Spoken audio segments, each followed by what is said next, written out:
Film Vault. Welcome everyone to the Film Vault. It's Anderson. I'm Brian Bishop, your host for today. A very special top five movies our kids love, starring special guests. Please put that in the intro, by the way.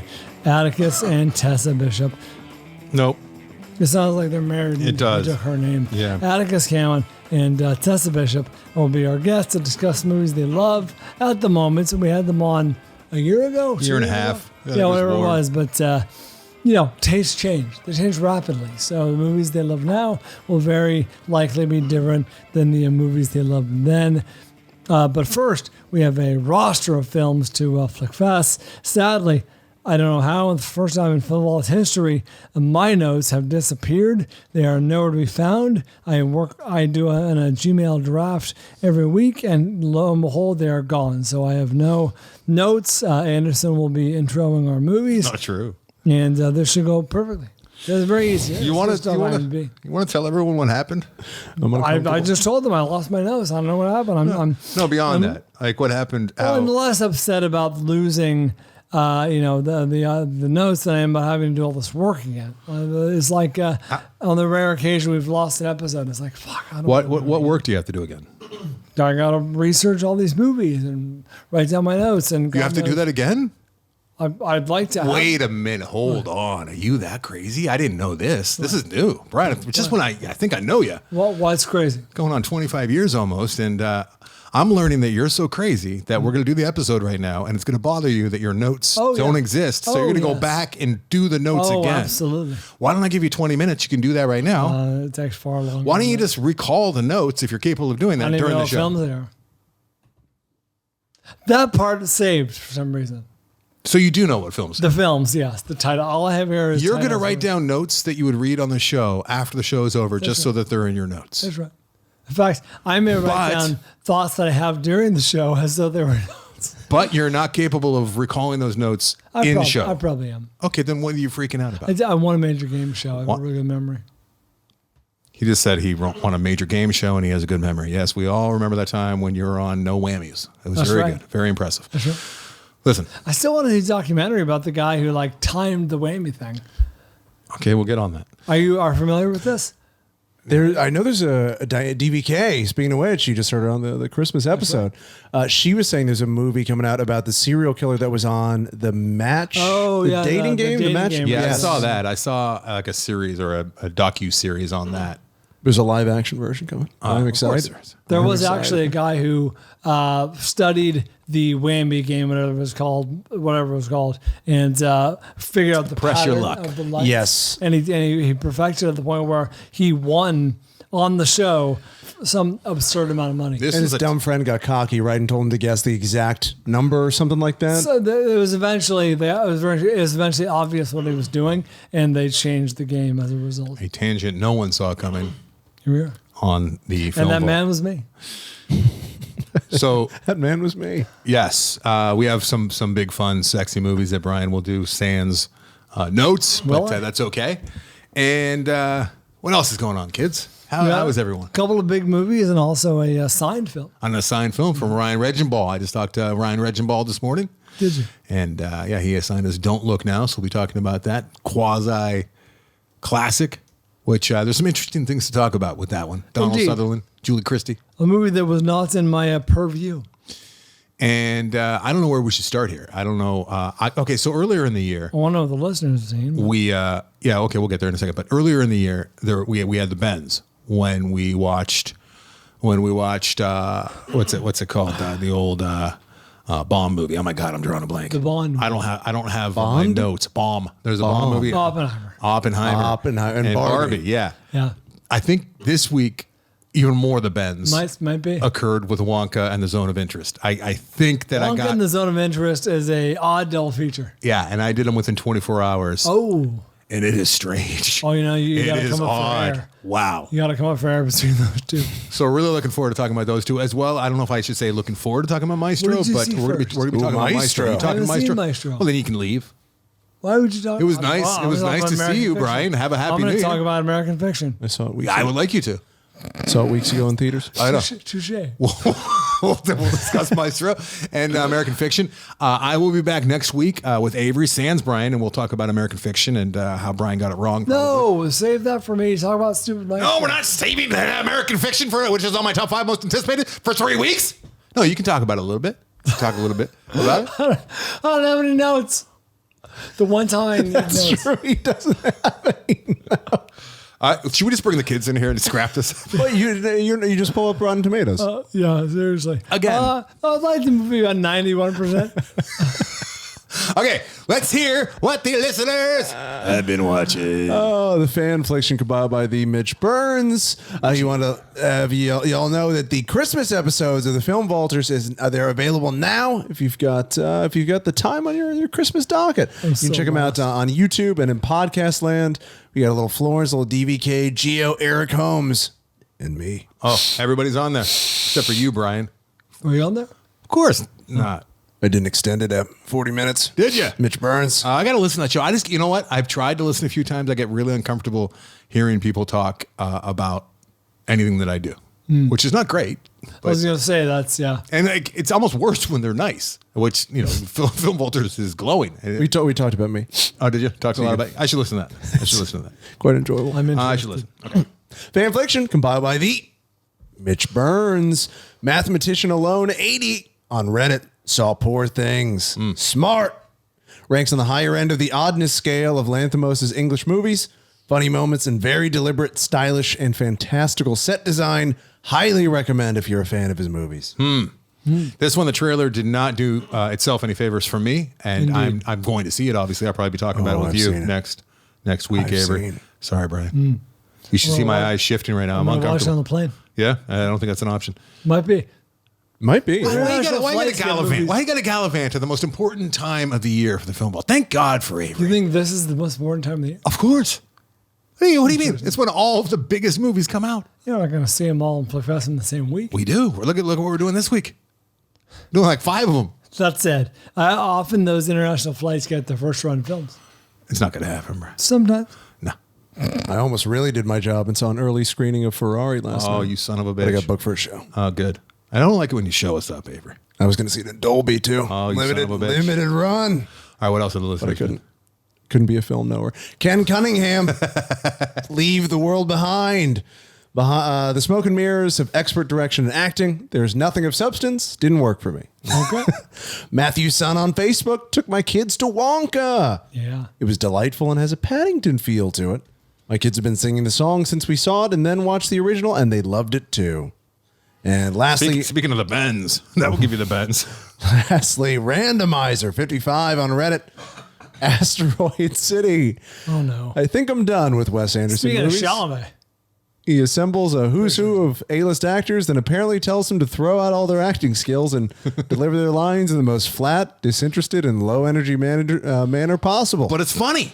I couldn't even get through it without quirky. falling asleep. Wait, Chalamet wasn't in that. No, He was in wasn't the in French that? Dispatch.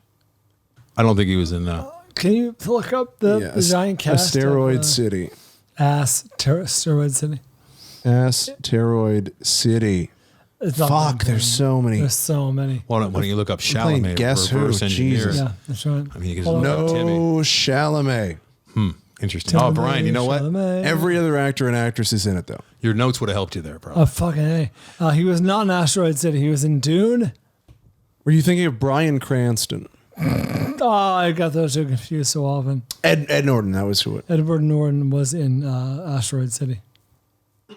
I saw a film. Fuck that movie. All right, what'd you see? I saw. It's the talk of the town. What talk of the town did you see? Many people are saying it's the. Well, I'm saying it's the new Bird Box. Okay, let's hear about the Bird Box. It's the new. Let's hear about the new Bird Box. The new middle-aged white woman thriller. Okay, Oh, boy. let's hear all about this. Leave the world behind. All right, Yay. was Timmy in that? Timmy wasn't in that. No. Fucking wish he was. Jesus Christ. Yeah, no good. Leave the world behind. It is a family's getaway to a luxurious rental home takes an ominous turn when a cyber attack knocks out their devices. Oh, dear. And 2 strangers appear at the door. Directed by Sam Esmail and written by Sam Esmail and Ruman Alam. starring Julia Roberts, Mahershala Ali, Ethan Hawke, and I can't pronounce... Bunch of deer. Bunch of Kevin deer. Bacon and Mia Hala. Sure, we'll say that's right. Kevin Bacon. Mahala. My no idea. first note, watching Leave the World Behind. What are you just is, rubbing it in his face? So you got notes? Yeah. Making the boy feel bad? I'm hurt over here, Linda. I've got many bullet points. First note was I hate what Julia Roberts is doing. Oh, My second note was I hope Mahershala kills all of these white people. So the movie is long. cool. The first Holy shit, it is long. It's an hour 20. yeah, it's 2 hours and 20 minutes long. The first 20 minutes, as Anderson likes to say, are daring you to turn it off. Julia Roberts has almost never been more punchable. That says something. I like her a lot in a lot of things. But She was not going for likability. No. So they're staying at this. They're very overstressed middle-aged white people with 2 kids, and they're trying to get away. White people have been taking a beating for the last 5 years. They take more beatings. Yeah. They want to leave the world behind. That's in the Airbnb description. My Hala goes by just My Hala. That's your last name. I don't like it. I'm out. That's what she goes by, yeah. Oh, we'll get to her. We'll get to her, Brian. So they go to this Airbnb. Do we call her Mrs. Law or Miss Law?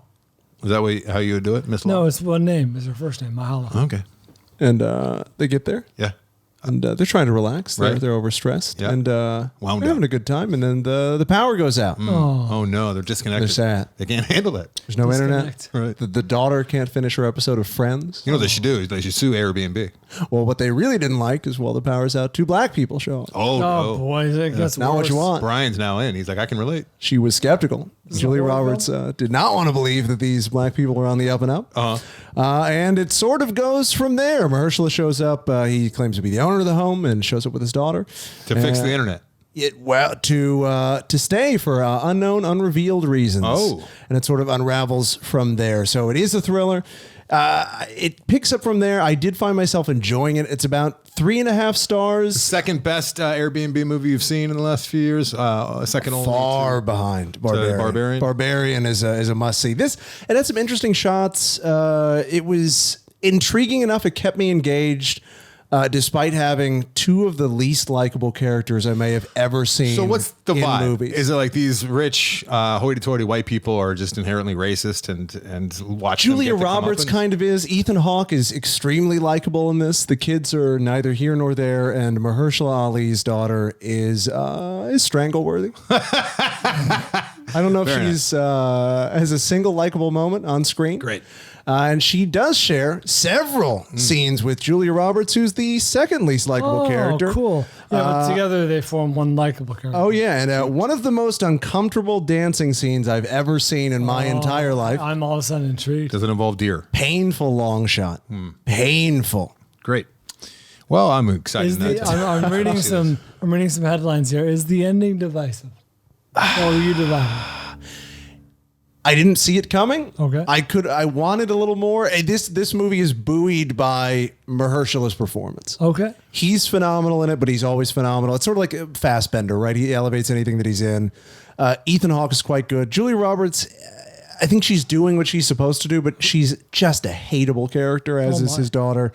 And Kevin Bacon is enjoyable as well. He's got a cameo. Always good. Always He's good. in there as well. I enjoyed it. There were twists and turns. It kept me interested. I don't think you need to run out and see this. No. By which, it's I mean, playing run at to your homes. couch and turn this on. But you could do a lot worse, but it is more enjoyable than I've made it sound. It was very odd to hate 2 characters as much as I did, but also find the movie rather compelling. A bit of a letdown with the ending, but I enjoyed the journey enough where I would say 3.5 stars, and it was better than I thought. I went into this thinking I was going to hate it. Seeing it just, so we somebody covered it on the show so we could either tell people to avoid or see, and it's kind of middle ground. I've learned my lesson, and I'm not running out to see anything if it's on just because it's on Netflix and people are talking about it. I mean, it's you know what they're doing now. And actually, I've been meaning to bring this to the program. It's very upsetting. Before I forget, also, I'd also like to say that I would like to thank you, Avery. Thank you for that warning about Leave the World Behind. Paul Dano as Napoleon. What do you think about that? We're That's going back pretty and good. forth trying to That's think like pretty good. Paul Dano. Paul Dano is your Napoleon. I would have liked that a lot Dano, more. but you know what? That's good. It is Dano, and if he changes his voice a little bit, which actors do if they're not Joaquin. Ooh, he could have been Paul Dano. French. Oh, I get it, Brian. I get it. No, that would have been good. France I would have bought that. I needed to revisit a scene from a movie weeks ago, and I was not at home. I had my phone though, so I did the sensible thing. I logged into Netflix, which I never do on my phone. Pulled up the movie, saw that there's a few options at the bottom. One of those options is to watch it at whatever speed you like. What? Children, yes, What? I'm talking to people 30 and under who are most likely guilty of this, are watching movies like they listen to podcasts at time and a half. 1.5. What? Now, in fairness to everyone who's listening to who might do this, I get it. Like maybe you're watching like Gordon Ramsay shows or something, right? A reality show. Oh, you better be watching fucking Ken Burns. But if you, exactly, even Ken Burns, like that's questionable. But you can get through like a 9-hour thing in like 6 hours. But if you're watching like anything else, like The Killer. Or if At you're time watching, and a half? if you're watching May, December, Holy shit. Is that the world we're living in now? I guess, Yeah. I guess we're there. I had not heard this phenomenon. Oh, yeah. Check it out. It's at 1.5. You can watch That's it at 1.5. horrifying. Which, full disclosure, I listen to all my podcasts at 1.5, and it's great. You get the information. Everyone sounds more chipper and happy. It does affect my own speech. And when I do a show, I usually talk even faster than I normally do. Yeah. But I don't think you can listen to this thing at 1.5 because Brian and I are already talking pretty quick over They're there. pretty hard to understand as it is. And at the 1.5. Yeah, so I don't know if this is the... So, Leave the World Behind could have used a 1.5. They could have gone a little Oh, faster. so what you're saying is maybe we should watch it at 1.5. Fuck, I kind of liked it. Maybe it was the I did 1.5. kinda like it. It was kind of a guilty pleasure. It was weird hating so many of the characters, but still wanting to watch. I was very conflicted. Your time up. It was an abusive It's up. relationship. Your time is up for Leave the World Behind. We're leaving that review Let me behind. talk about Ethan Hawke a little more. I like that Ethan Hawke and I like that Kevin Bacon. They're kind of cut from the same cloth too, right? Yeah, they were trying with the soundtrack. They were really trying to do, oh, we're cool. We got a cool soundtrack. You're really like what we're doing. Reality bites. They open with a hardcore rap song for the credits. Does not match at all. And then it cuts to Julia Roberts just in a car talking on a phone. I'm like, do we need this? Do we need Joey Badass leading into Julia Roberts bitching about her advertising job? I feel like we've moved on. Do we need that? from that review? Marshall is great. So I've heard. Yes, I've heard that. so is Ursula. Hey, Brian, Avery as well. If you can keep up. What are we doing here? The zone of interest, or are we doing a little Wonka? What are we doing here, kids? I've seen neither. I got have very no little notes. interest in I'm either. untethered. I don't know what to do. I'm floating in space. Because you don't have notes. No notes. You're seeing the full picture of Brian falling here. apart. This is Brian in school. When he's done a bunch of effort and work, and then he doesn't have like his little cheat sheet, and he's just like, I'm worthless. Completely. All right, let's do Wonka. I mean, because we just spent a long time on something. I have the Wonka page up on Wikipedia, so let's do Wonka. Okay, let's do Wonka. Take it away, Brian. Wonka is Wonka. a movie Christ almighty. I saw. Brian? Oh God, Brian? 2023. 2023 film directed by Paul King. He, the director of Paddington 1 and Paddington 2. This is starring, it's not a big ensemble cast, so stay with me. Timothy Chalamet as Willy Wonka. Kala Lane. Keegan-Michael Key. Patterson Joseph. Matt Lucas. Matthew Bainton. Sally Hawkins, Rowan Atkinson, Jim Carter, Natasha Rothwell, Olivia Colman, and Hugh Grant are amongst the many stars of this film. 93% Rotten Tomatoes? No. This one's lower. This one's like 84 or something like that, right? Sally Hawkins. I said Sally Hawkins. Did you? I did. You said that's Sally? Okay. I guessed 84 it is. In fact, 84. Did you guess 84? I committed it to memory. 84 Rotten Tomatoes. Anderson, this is a good example, and we talk about sometimes as it pertains to expectations. Now, I feel like I had heard on this show and had since forgotten, or perhaps I never knew, perhaps it was all a dream, that it was directed by, this movie was directed by the same man who directed Paddington 1, Paddington 2. Did not realize that until I got home and did research on this film. Now, How did you not realize that? but he's got He lost his notes. Yeah, lost my notes. But he's got kind of anonymous name or common name, I guess you would say. Paul like, King doesn't really. Yeah, it doesn't really jump out as, it's not Quentin Tarantino. That An said, example of that. It's not Sam Esmail. It was decent, 3.5 stars. that's right. Would you get off of that? Leave the world behind. Thank goodness I did not know anything about this movie going into it because my expectations were very low. Okay. I did not want to see The trailer. The trailer was awful. underwhelming. The trailer was terrible. It was not good. I generally don't like Timothée Chalamet. I don't know what your thoughts are on the man. Timmy. I have never enjoyed him in a film. Really? I You have- seen Call Me by Your Name? Oh my God, I've tolerated him to been annoyed by him. What That's about my Lady range. Bird? What's that? Lady Bird? Lady Bird. He was great in Lady Bird. Barely remember Lady Bird. He was like the angsty teen, like Hot guy in the band. Yeah. That was speaking of which, I barely remember him, so no. But I was number two. I was afraid that like fuck, I don't want angsty like young teen Wonka. You know, Oh, you're not getting that. Didn't know. Yeah. Also, don't know how many more musicals I need in my life. Like, Not do I many. need another musical in my Right. life? And number 3, 4, 5, where we are. Do I need another? Like, I already have the burns, the scars from the Tim Burton adaptation in 2005. Like, how many more iterations of Wonka? That's on you, dude. Why would you do that? What? You never Why would saw you it? watch that? You never saw it? I mean, I might have been in a pinch with Atticus like a year ago or so, but I didn't ever want to watch it. Well, I watched the original, and then he's like, "Oh, Dad, look, there's another one." I'm like, "All right, kid." I felt compelled. Thank God I did not know any of these things because this movie was a goddamn delight. I enjoyed every minute. I agree. And Well, I was confused too because, again, not knowing it was the Paddington Why am I director. smiling? Half an hour in, I'm like, why is this movie so much fun? Off the charts on the fun scale. very fun. The fun scale, the going down smooth scale, all those things is like a very fun blended icy. Like a smoothie. Yeah, a smoothie of fun. Perfect consistency. Hey, who in their right mind, what professional paid film critic in their right mind gives this a bad review? Okay, I can tell you who would do. Please, I want to hear this. Someone who No one who knows anything should say, yeah, this is a below average movie.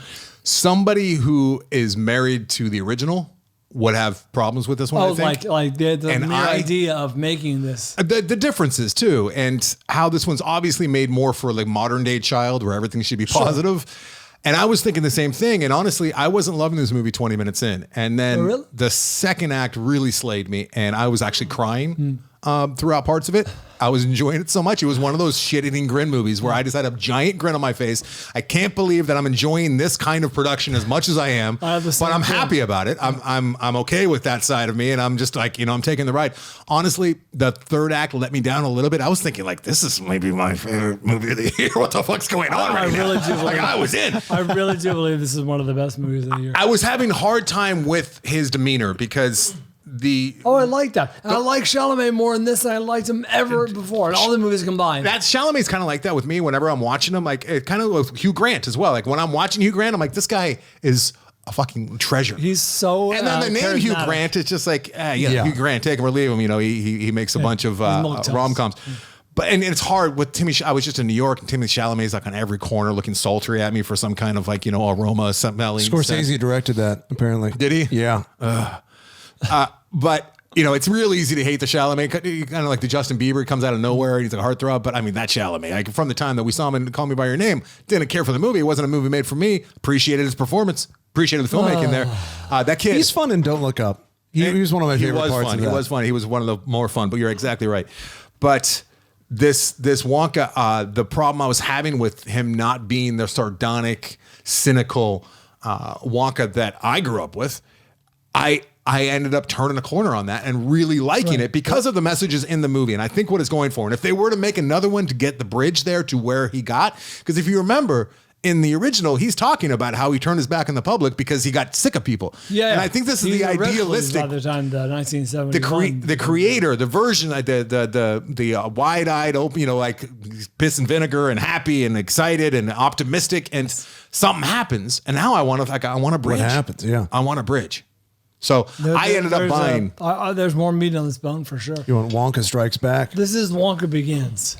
It is. It kind of. I mean, there's a whole story before it as well with Yeah, him that's growing up in the interesting. rainforest.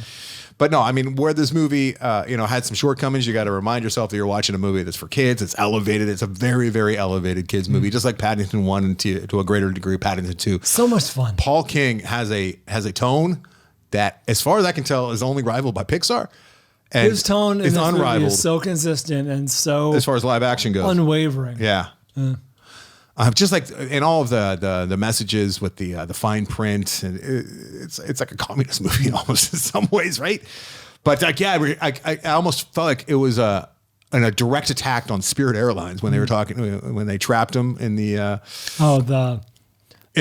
hotel, and like every little extra thing that he used and did was in the fine print. Well, and he they used the just stairs. charged That him. was a little bit of Sweetie Todd. Yeah, he used the stairs. Here's a stair fee. That's Spirit Airlines. I mean, you use anything there, and like so it's very, very good. Chalamet just fucking nailed it. He crushed it. He's great. He was great, and I was so taken aback by like sunny and bright Chalamet that I was like, oh, I'm enjoying this. Yeah, he was very good. And I like seeing that version of Wonka who's like going to change the world with this chocolate. Because honestly, growing up, I liked Willy Wonka. I didn't love it. I saw it probably 2-3 times. I've seen it since with Atticus. And there's something a little... For the Wonka heads out there, I don't want... But there was always just something a little bit like, why would a man who hates the public so much it's a strange make movie. such like sweet confections, right? Yeah. And there is something. He even alludes to it. And forgive me, I don't know the exact...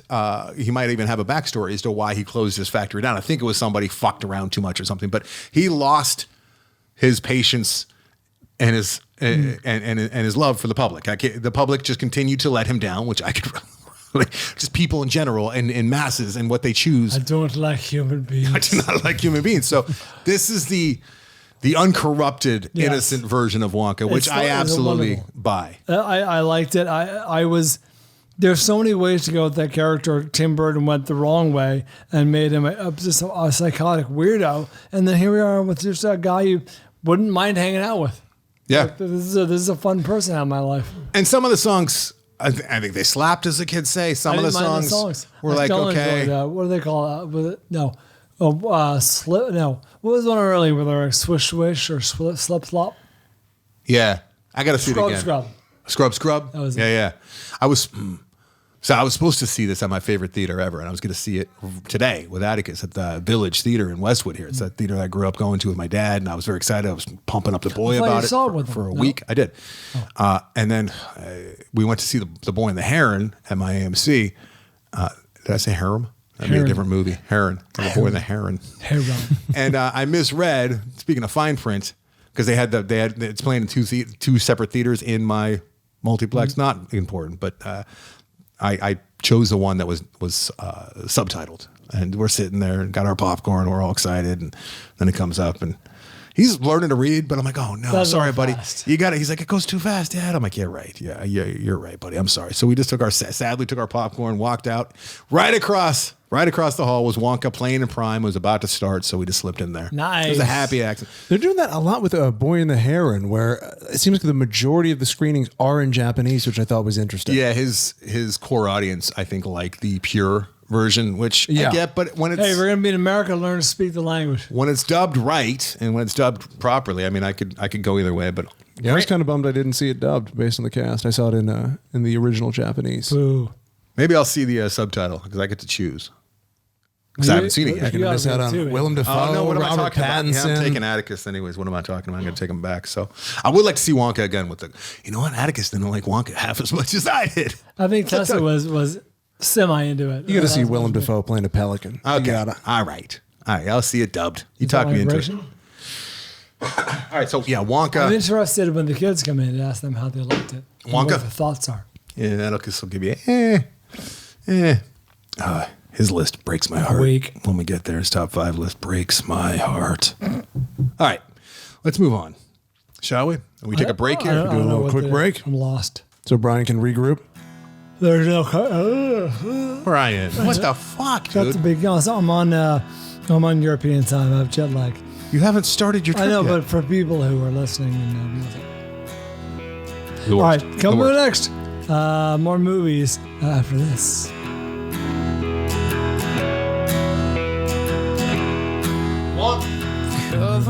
Walk.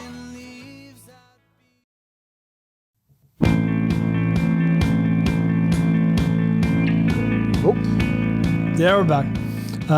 Let's talk about Quick, back to Hugh Grant though. We didn't talk about Hugh Grant, and it's. I guess it's a known thing that how is he? Because in the preview it looks terrible. I thought you were gonna say the little button at the end of the trailer where he's messing with his reclining chair.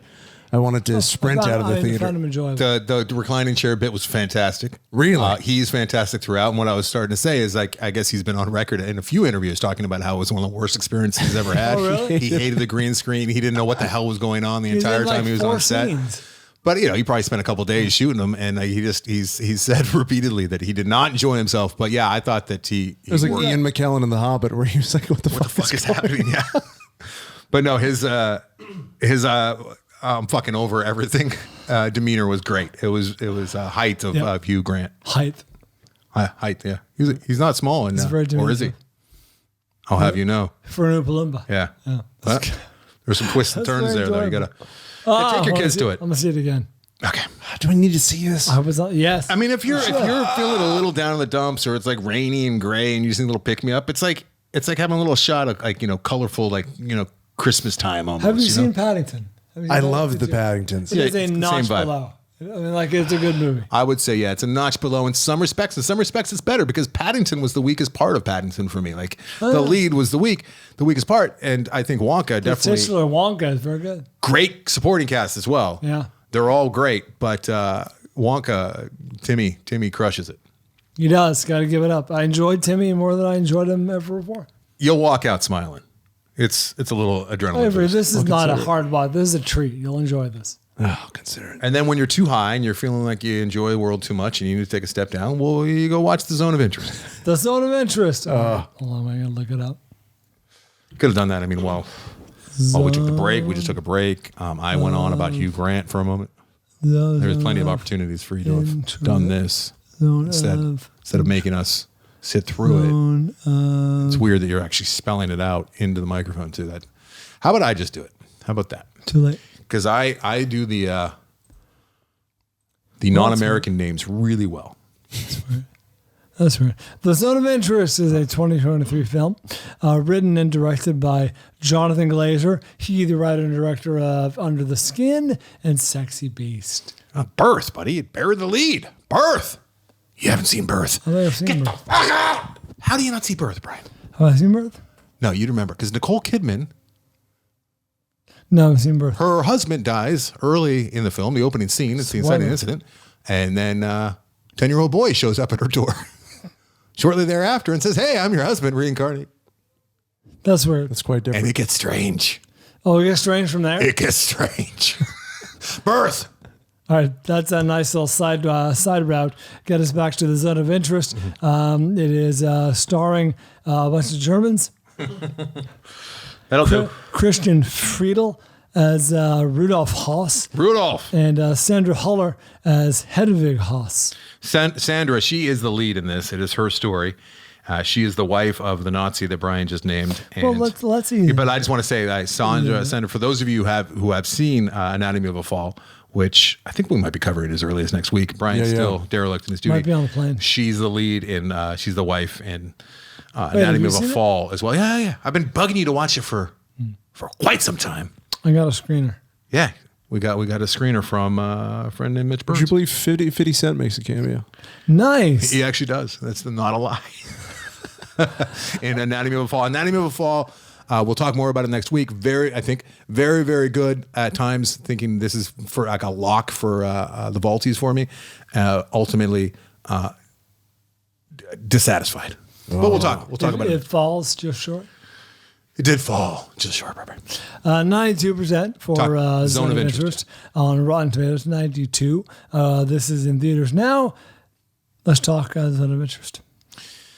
So I haven't known this. Based on a book, right?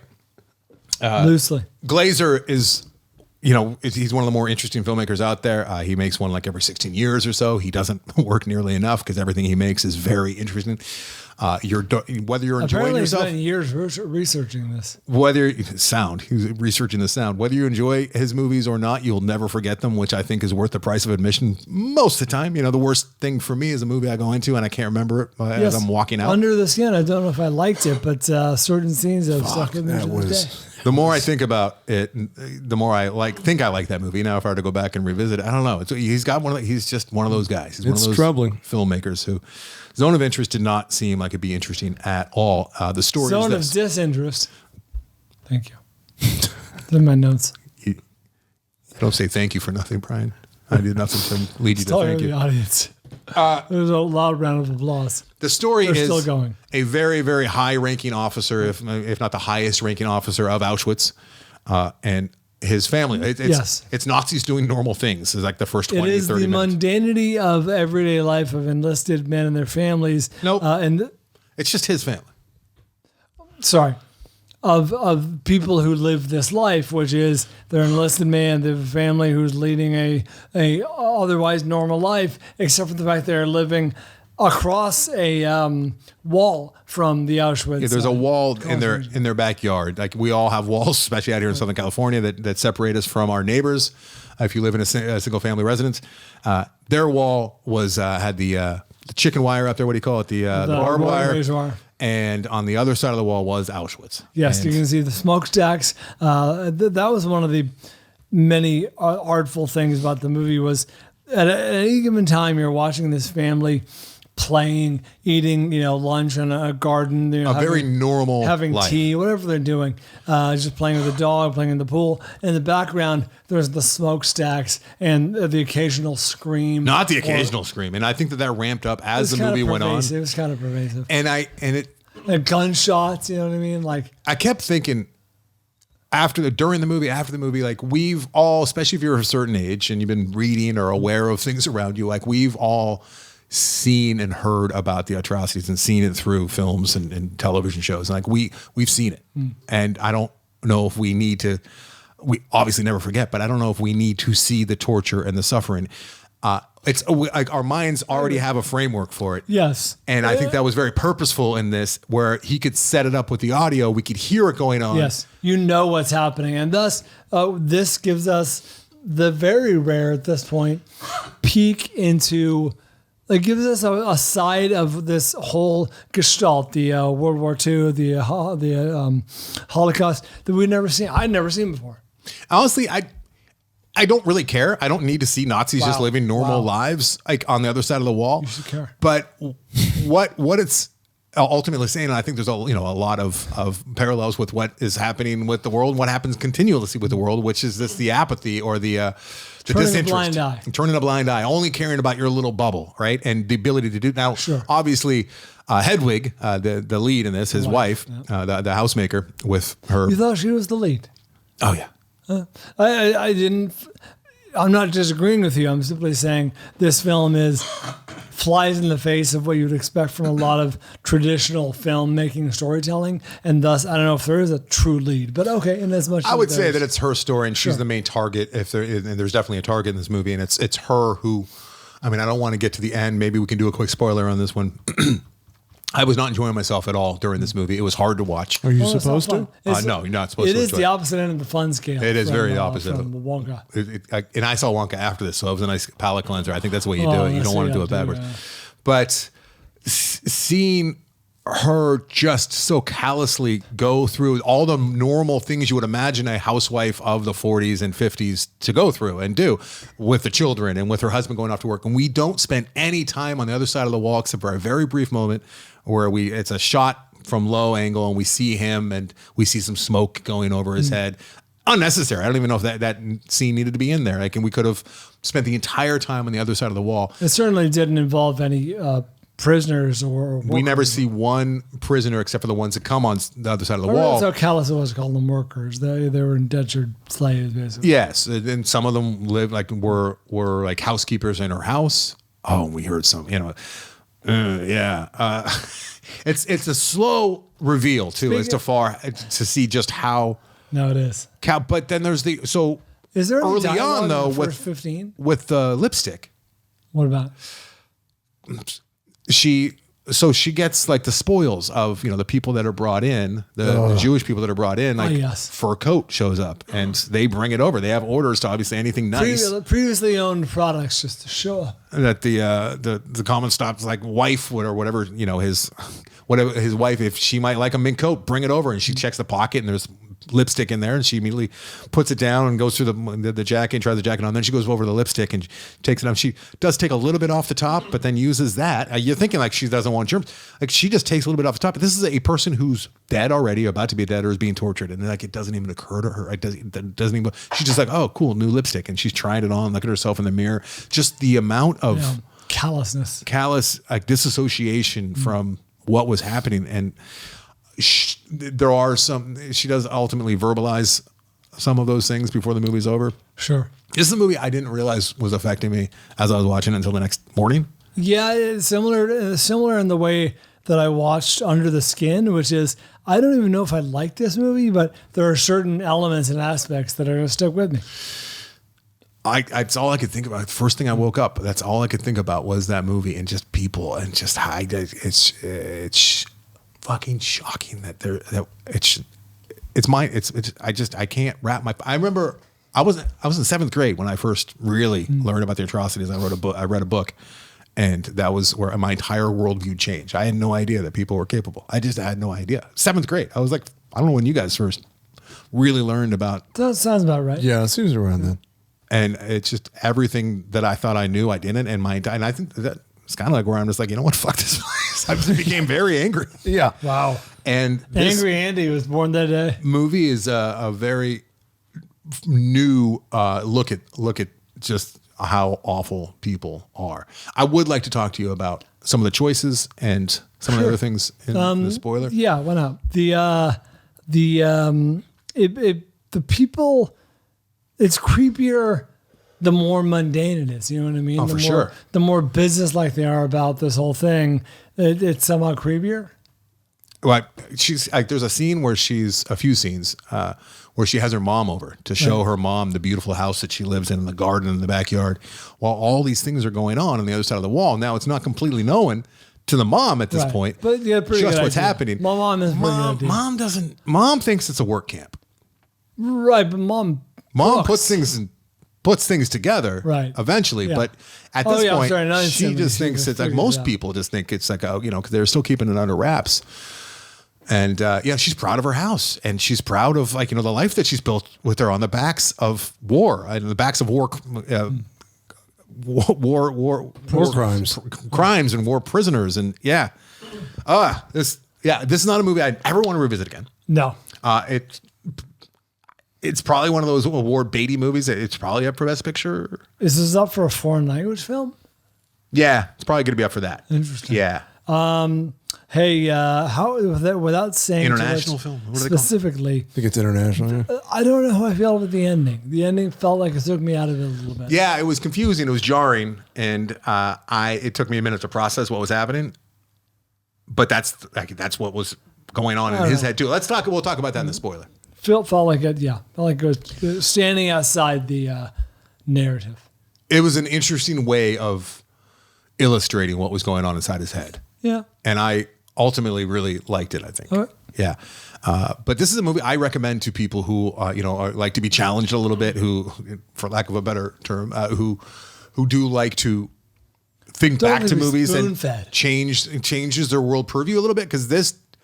I imagine that this is how, and it's a fucking movie. I don't know, if it's based on, but he did a bunch of research, and I feel like I'm in good hands with Jonathan Glazer. I don't feel like he's going to be, just making up bullshit for the sake of making it up. There's audio towards the end that is just fucking heartbreaking that you hear, where it's one of the only times where you can actually hear words spoken on the other side of the wall. Holy fuck! With the apple fight. Oh yeah. This is a movie. Don't take a date on this movie. Go in and really figure out where you stand. And just realize that people can be led down very, very, very dark roads. And I don't know if they're born that way or if they just, kind of go with the flow. I don't know. I just don't know. I don't know. Avery, between the two films, please tell me you're leaning towards seeing Wonka. I think this one sounds like a real pick-me-up. Yeah, this will definitely reset your calendar. Seems like a great way to bridge the gap between Christmas and New Year's. If you like the Bends, My God. I like to think about Wonka and some of the songs. Then I go back to the Zone of Interest and I start daydreaming about that. This is just one of those movies where I know it's important, but I just can't bring myself to see it. No. I never saw 12 Years a Slave. I just don't. I 12 don't. Years a Slave is a far, far, far better movie than that. I just don't need that misery. I get it. I feel like I know the. Yeah, it's all what your brain is doing with the misery, though. Yeah, but the audio track is so realistic and so thought and visually arresting. But it's audio. It's like that when your mind is filling in the blanks, and it's probably worse. I don't know. I don't know if it's worse. My brain just exists in that zone enough where I don't know if I need to sit down and intentionally. Speaking of the visual, did you enjoy? What did you think of the night vision segment? Interesting. I mean, the parts of this film are definitely experimental, like they are with all of his movies, with the exception of maybe Sexy Beast. Sexy Beast is such a different movie from everything he's done. Compared to this. Yeah. So traditional. And same with Under the Skin and Birth to a lesser extent. But I mean, he's experimenting on a large scale. Experimenting with the medium? He's experimenting with the medium. I don't know how to. I mean, there's so many different directions that could have gone with that. It was a very different tone, but it seemed to fit. Interesting. It took me a minute to realize what was going on, but then I realized the utility of using the night vision. It took me two of those night sequences, to figure out who was actually doing it, because you can't see. It's like this negative effect, and forgive me, I didn't do the research, but it was something we've never seen on screen before. It's something that a modern day Predator would see. Right? It would be like you've seen it in I think either Zero Dark 30 or Sicario. Oh, it's like the thermal night vision. Yeah, well, the actual night vision, but this was different. This was clear and it was crisp, and it wasn't like the long version. It was digitized. I figured it was like negative film essentially, and so interesting. And it had a very and the sound design that they're using, the music, the instrument that they were using for that was so haunting and uncomfortable. And it involved a girl out planting fruit around strategic locations around the camp, essentially. Yeah, this is it's one of those movies you'll never forget. Indeed. And last thing on the Zone of Interest, I was anticipating being bored to tears. For the first 12 or 15 minutes, I was. It took a little while to settle into what was going on, and then okay, now I'm in the family. You felt like you're in the family house, just a fly on the wall. And it's not one of those movies that's torturously slow. I don't think I was anticipating that. Once it gets going. And then that's a credit to the editor, the filmmaker, the sound design, everything. Like you're invested in the experience for sure. It's not like Michael Haneke, he's daring you to just fucking leave. Like that's not happening here. And the performances are great. She's great. He's great. Yeah. Yeah. And it opens up with them all just hanging out with their kids by the river. Yeah. Which actually, you know what? That's when it comes to that apple fighting scene too. That kind of. Oh, that's another thing I'd like to talk to you about. What might have been going on there with the escape from the river scene? We should talk more about that too. Okay, I forgot about that, but we'll talk about it. All right, look out for that in your Patreon feed. We should take a break, and do Amazon so we don't bore the kids. Yeah, for sure. All right, quick break. You're gonna have to do a lot of editing, a lot of fancy editing there. You good with that, Abe? What editing? What do you mean fancy editing? Let's go here. We're just gonna have it in this episode. No. Oh, it's all one episode. That's what he's saying. Of course, yeah, let's do it. All right, Amazon next, then kids.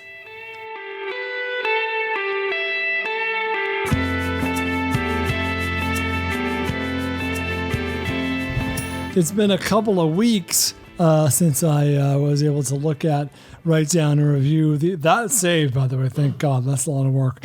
The Amazon purchases made on the Amazon banner link. Excuse me. And Anderson, Brian is falling. I know, I really am. I'm on European time, buddy. Give me a break. Just stop it.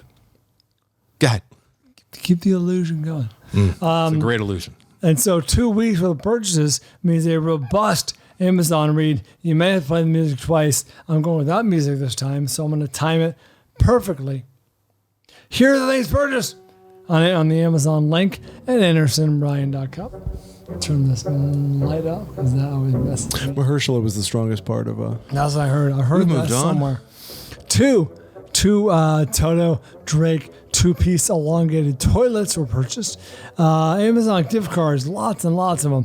5 Amazon gift cards and a red holiday gift tag. an Amazon gift card in a mini envelope, one in a holiday pop-up box, and one in a snowflake tin. How nice. Hey, if you're the recipient of an Amazon gift card, maybe consider using it through our link. Again, it costs you nothing but a click, which is essentially nothing, and it helps us out a little bit. So thank you guys in advance. Canon EOS lens kit, Highboy S2 Pro electric scooter, Hollow Sun SES pistol sight, walking pad folding treadmill, Silver Spring 6-foot-long aluminum wheelchair ramp, Technics premium hi-fi Bluetooth earbuds, not to be outdone, Sony the best Bluetooth noise canceling earbuds, and LG Tone Bluetooth neckband earbuds. Ben Sherman hard side travel luggage. Oh, Christy, some luggage. 2 FTW wire shelving units. Asus ROG gaming motherboard. 12-volt kids electric ride-on motorcycle. Women's classic boots. Ninja Foodie Smart 6-in-1 indoor grill. Wonka storage cabinet.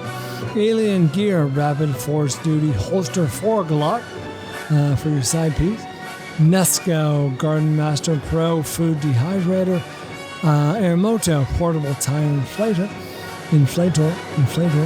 Hamilton Beach 22-quart roaster oven. Philips Lighting Fluorescent Lamp. Samsung Pro internal solid state hard drive. Got ways to go there. Someone got themselves a TCL 32-inch LED smart TV. Speaking of smart purchase. Boise Paper X9 multi-use copy paper, as well as the always reliable 10-up 20,000 shipping address labels. This is supposed to be a big time of year for you. It's cold weather, shipping a lot of pizzas. Good luck with all those shipping labels. Kindle Paperwhite Kids. Sonos. Yeah, sure. Sonos speaker stand. Santas. It is Don't you have them? Sonos- You know what they are. It is a Sonos speaker stand for a Sonos. And yes, I have Sonos. I don't have Sonos. Broview collapsible Santas. storage bins.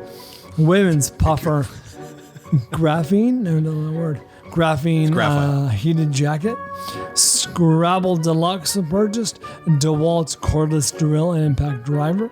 Halo Bolt Air portable emergency power kit. Hammer Mill printer paper. What is that word? What is that word? What? Oh God. HZUNUANERE.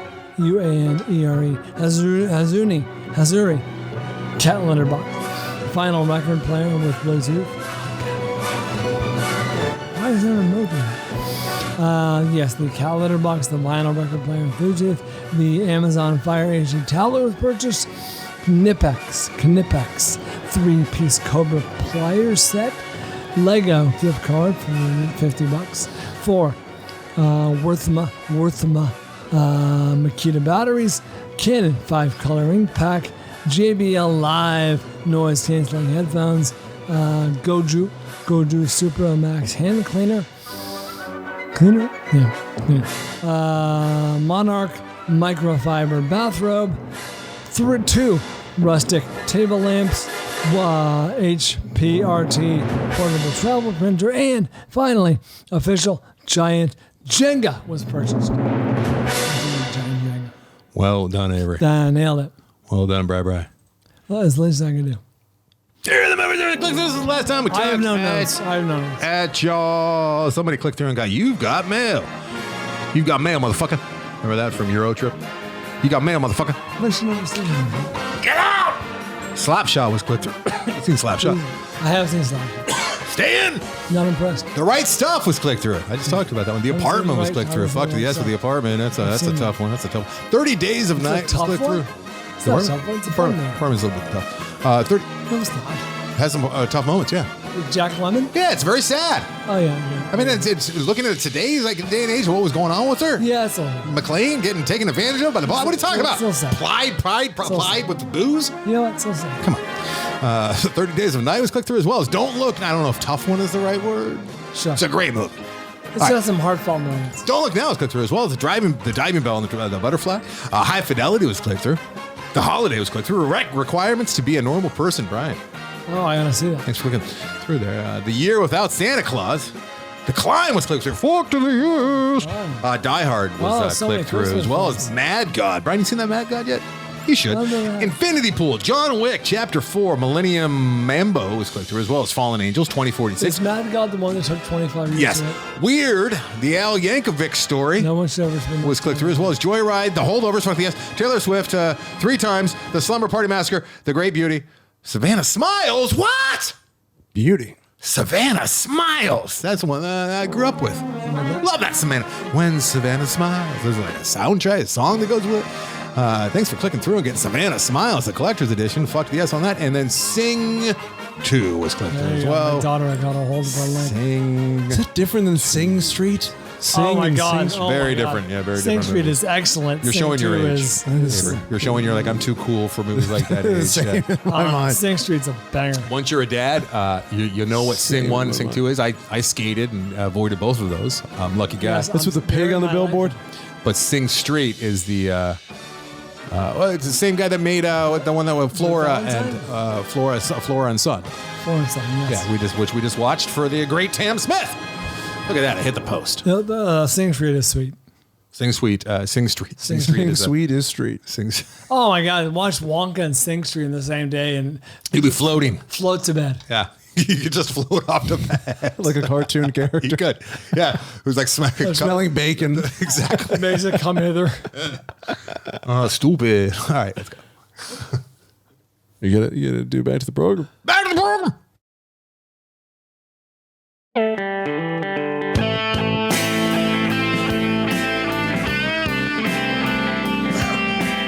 Welcome back. Time to talk about one more film. No, because I'm me and I got to do this. 2 more quick little tidbits about the zone of interest.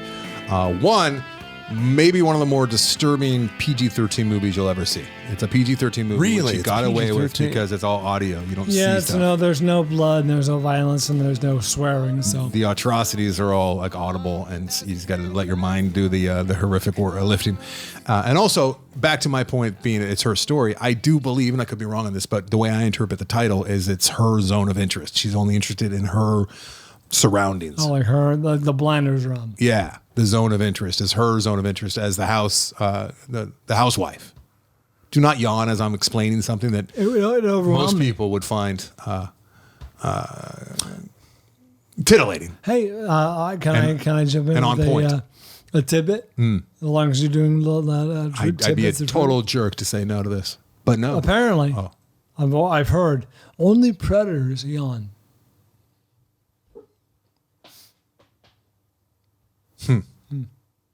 Where did you hear that? Some fact, something. There you go. You're ready to pounce. What are you talking about? I've seen a sloth yawn. They prey on leaves. Prey on sleep. I don't know if I've seen a sloth yawn, but it seems like it would. It seems like it would be, yeah. but I don't think it is. All right, I'm gonna keep my eyes open. my dumb. I might be wrong. I'm not the brightest, right? One of my very first instincts was to say my cat yawns all the time. So dumb. Zone of interest. All right. You know what else is rated R? No, it's PG-13. Avery. No, it's rated R. Yeah. What's rated R? Leave the world behind. No, but you fucked up because you said you know what else is. I know I did. You should have said what's not rated PG-13. I did. Don't make this a running joke. Let's leave the world behind. Let's leave. I'm staying in the world. Yeah, exactly. Fuck, I think I liked it. Stop it. You got that thing that a lot of people have. Every time you talk about a movie, you like it. If you talk about it more, you like it more. It was a good mystery. I'll say that. Oh, Jesus. Well, I'm not watching your 2 hour. No, it was not a good mystery. Netflix movie. How are there for your consideration Best Picture billboards for Air? I have not seen Air. For Air. I can't speak to that. I don't know. Can I? Air. Wow. This guy loves his Air. So. I got to tell you something. I mean, if you have enough money and your studio believes in something, and they, you get the right people in your ear, they'll put their money behind ridiculous movies like that. Like Wonka, I think should be up for a few things, but I don't think it will be because I think that they're looking ahead. I put my foot in my mouth a little bit a couple of weeks ago when a friend who actually was at the party at the same time as you. Avery, A friend of whose? A friend of ours who was at our party at the same time as you. A friend of yours? It's a friend of Christie's. Okay, yeah. I was going to say your story started off without any credibility. This friend Stretches the imagination. is very busy this time of year because Santa. This friend is this friend's job is Toy making. to the for your consideration for that studio. Right. And that studio happens to well, anyway, I knew it was a few weeks ago, and I said to this friend, making conversation, we're hanging out, and I was like, "Hey, what movies you got to that you're pumping up for awards? What are you getting out there? What are you trying to get awards for?" And this friend says, "Oh, this friend starts to describe Oscar bait movie number 1. I'm like, all right, I want to see that. Oscar bait movie number 2. Hey, yeah, it looks interesting. I want to see that." And they go, and also Air. And without, I don't know why. Without thinking, I said, "Yeah, good luck with that." It's very mean. Well, there's the Very bill. mean I uncalled mean, for. it's not like his choice or anything. That's not a personal. That's true. That's Now- nothing to do with the making of the film. It does go down very smooth. It is. But It is light as the aforementioned Air. It should not be The titular. given any awards. No awards. No, it is it is lightweight.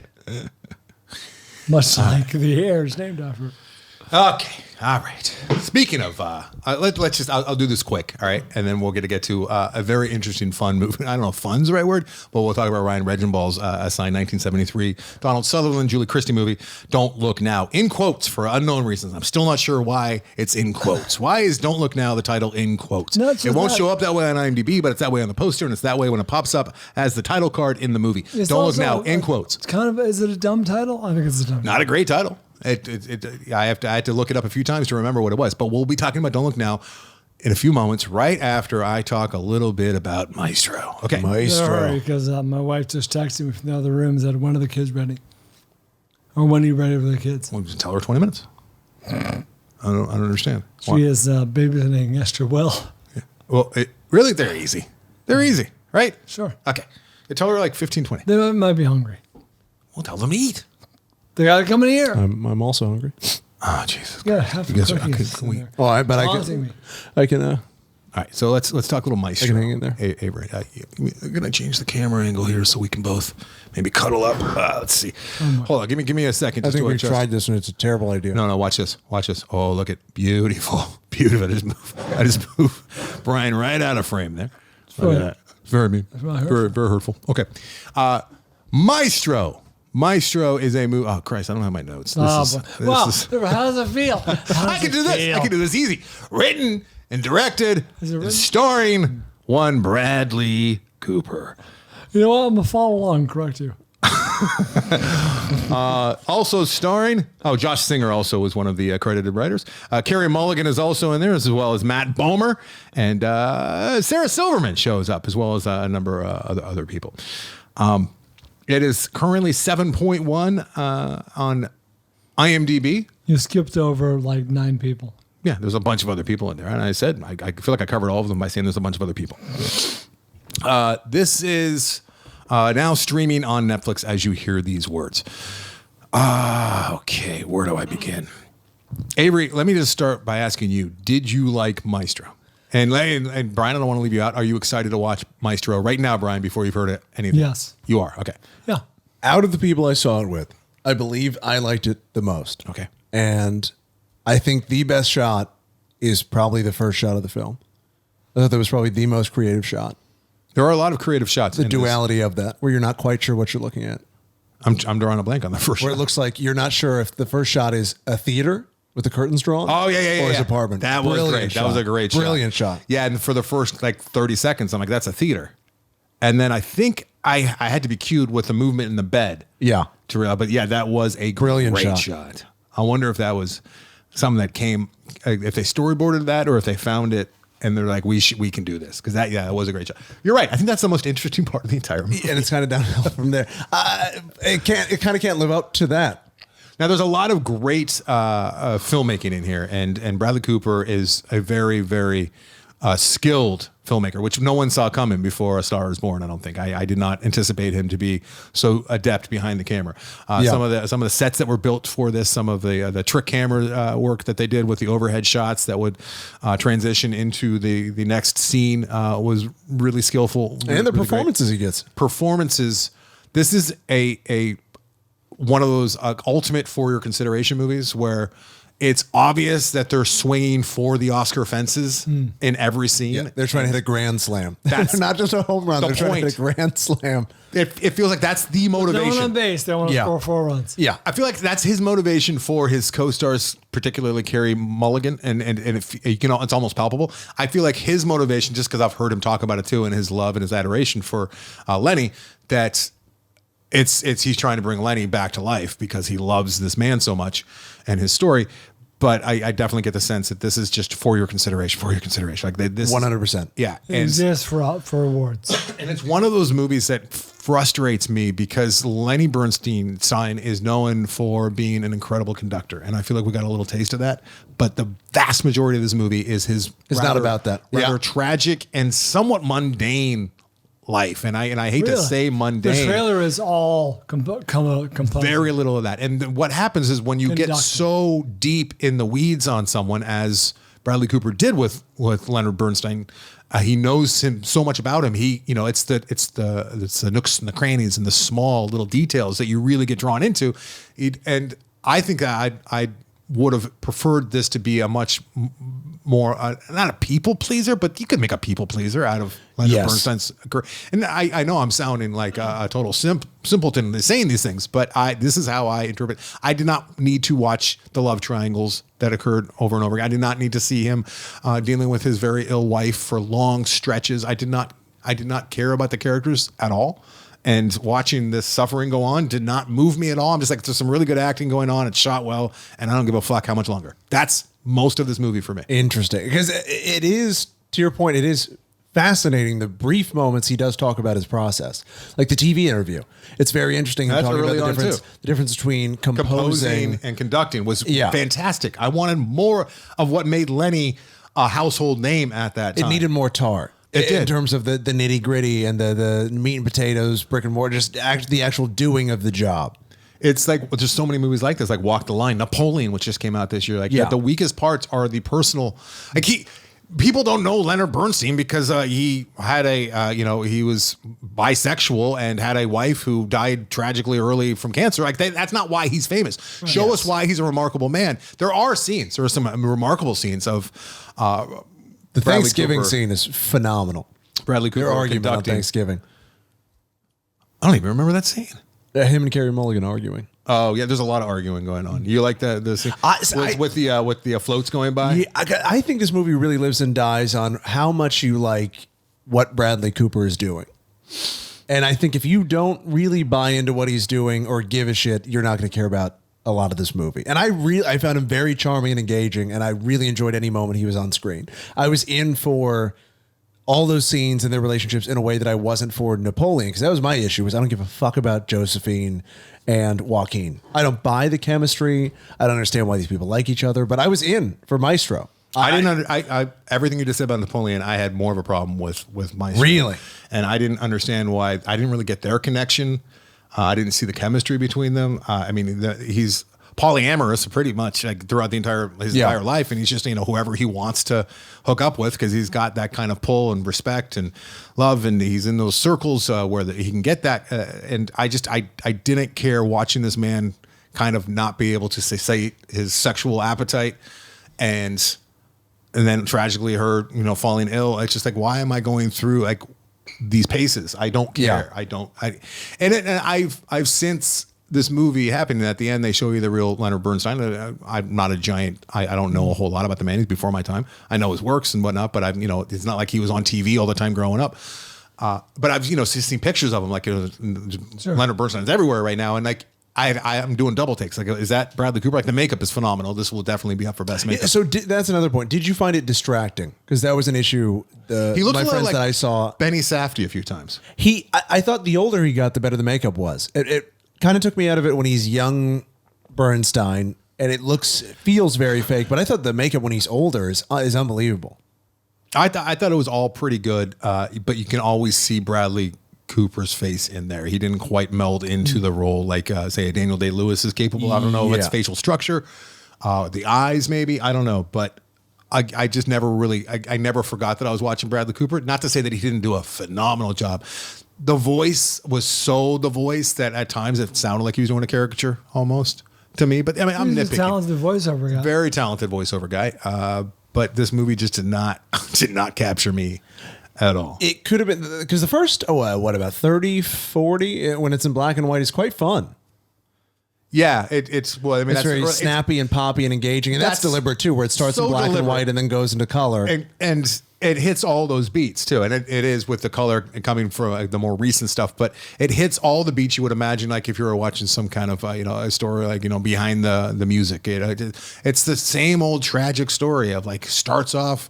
Like, with, like Wonka, like, he's going to take the world by storm. And like it opens up with him getting his first big break. And he's all very optimistic and creating. And then, he ends up, he gets in his own way and tries to indulge too much and ultimately drinks too much. There's never a scene where he's not smoking a cigarette. I think there's one scene where he doesn't have a cigarette in his mouth. I guess, that's accurate. But I must love that.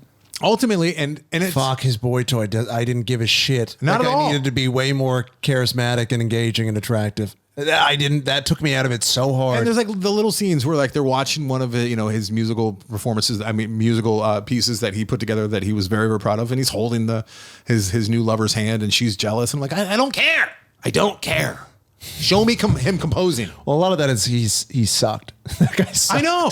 Well, I mean, was because weird he sucked, like casting. if I was like, oh, I'd get it. I'd want to hold that guy's hand. Or if too. that guy was more compelling. That guy brought nothing to the role. And his that was student that he ended bizarre up with, to and he me. goes to the dance with, or he goes dancing with later. Remember the student that he Oh, that showed? was uncomfortable. That student was much That better. was They should've- uncomfortable.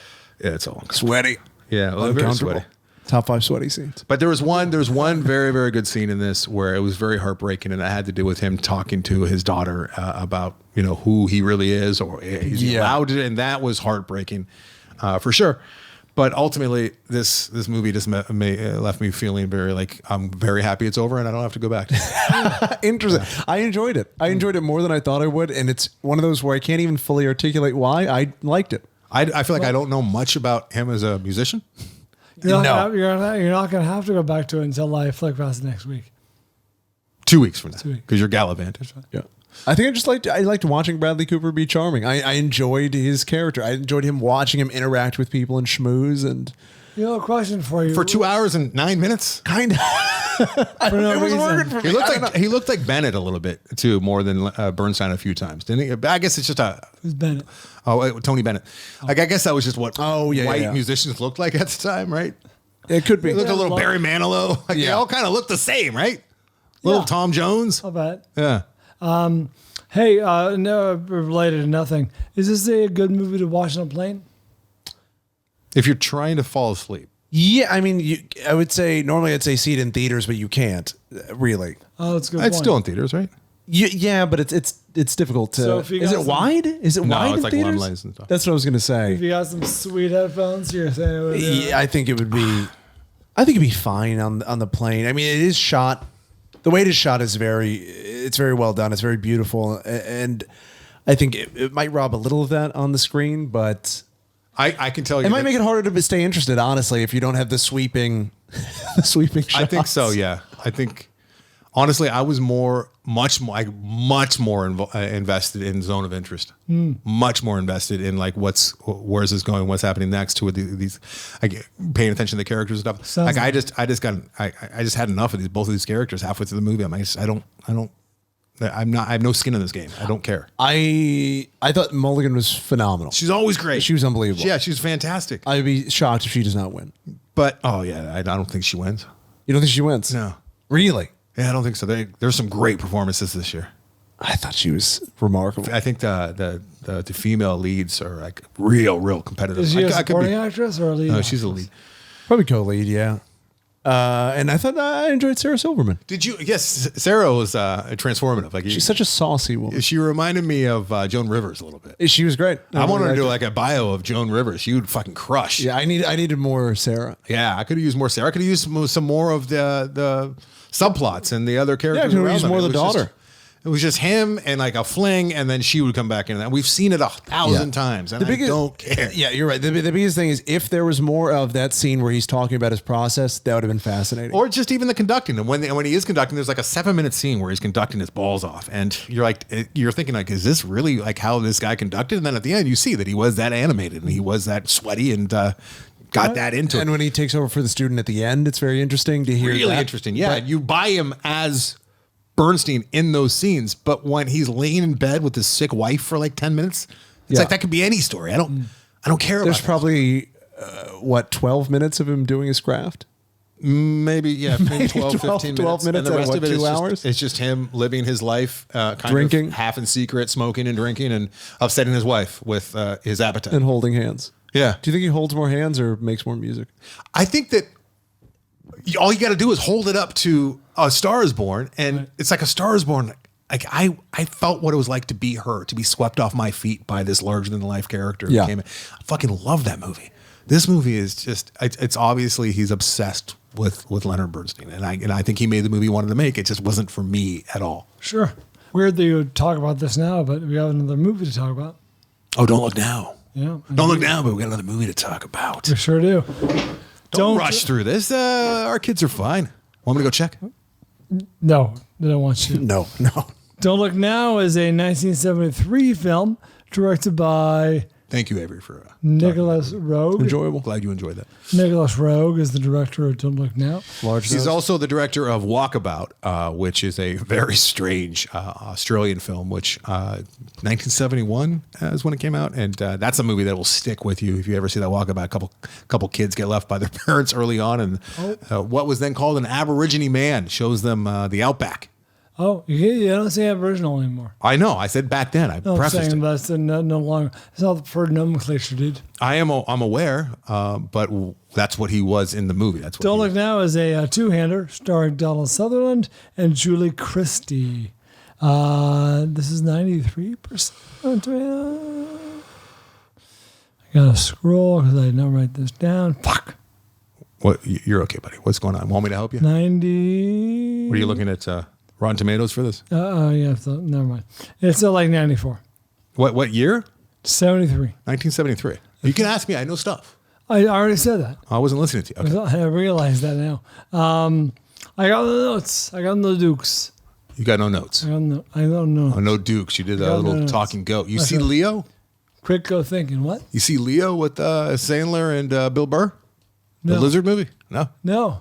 Oh, no. I heard it's all right. Yeah, it's okay. All right, so back to Don't Look Now. Thanks to Ryan Regimbal.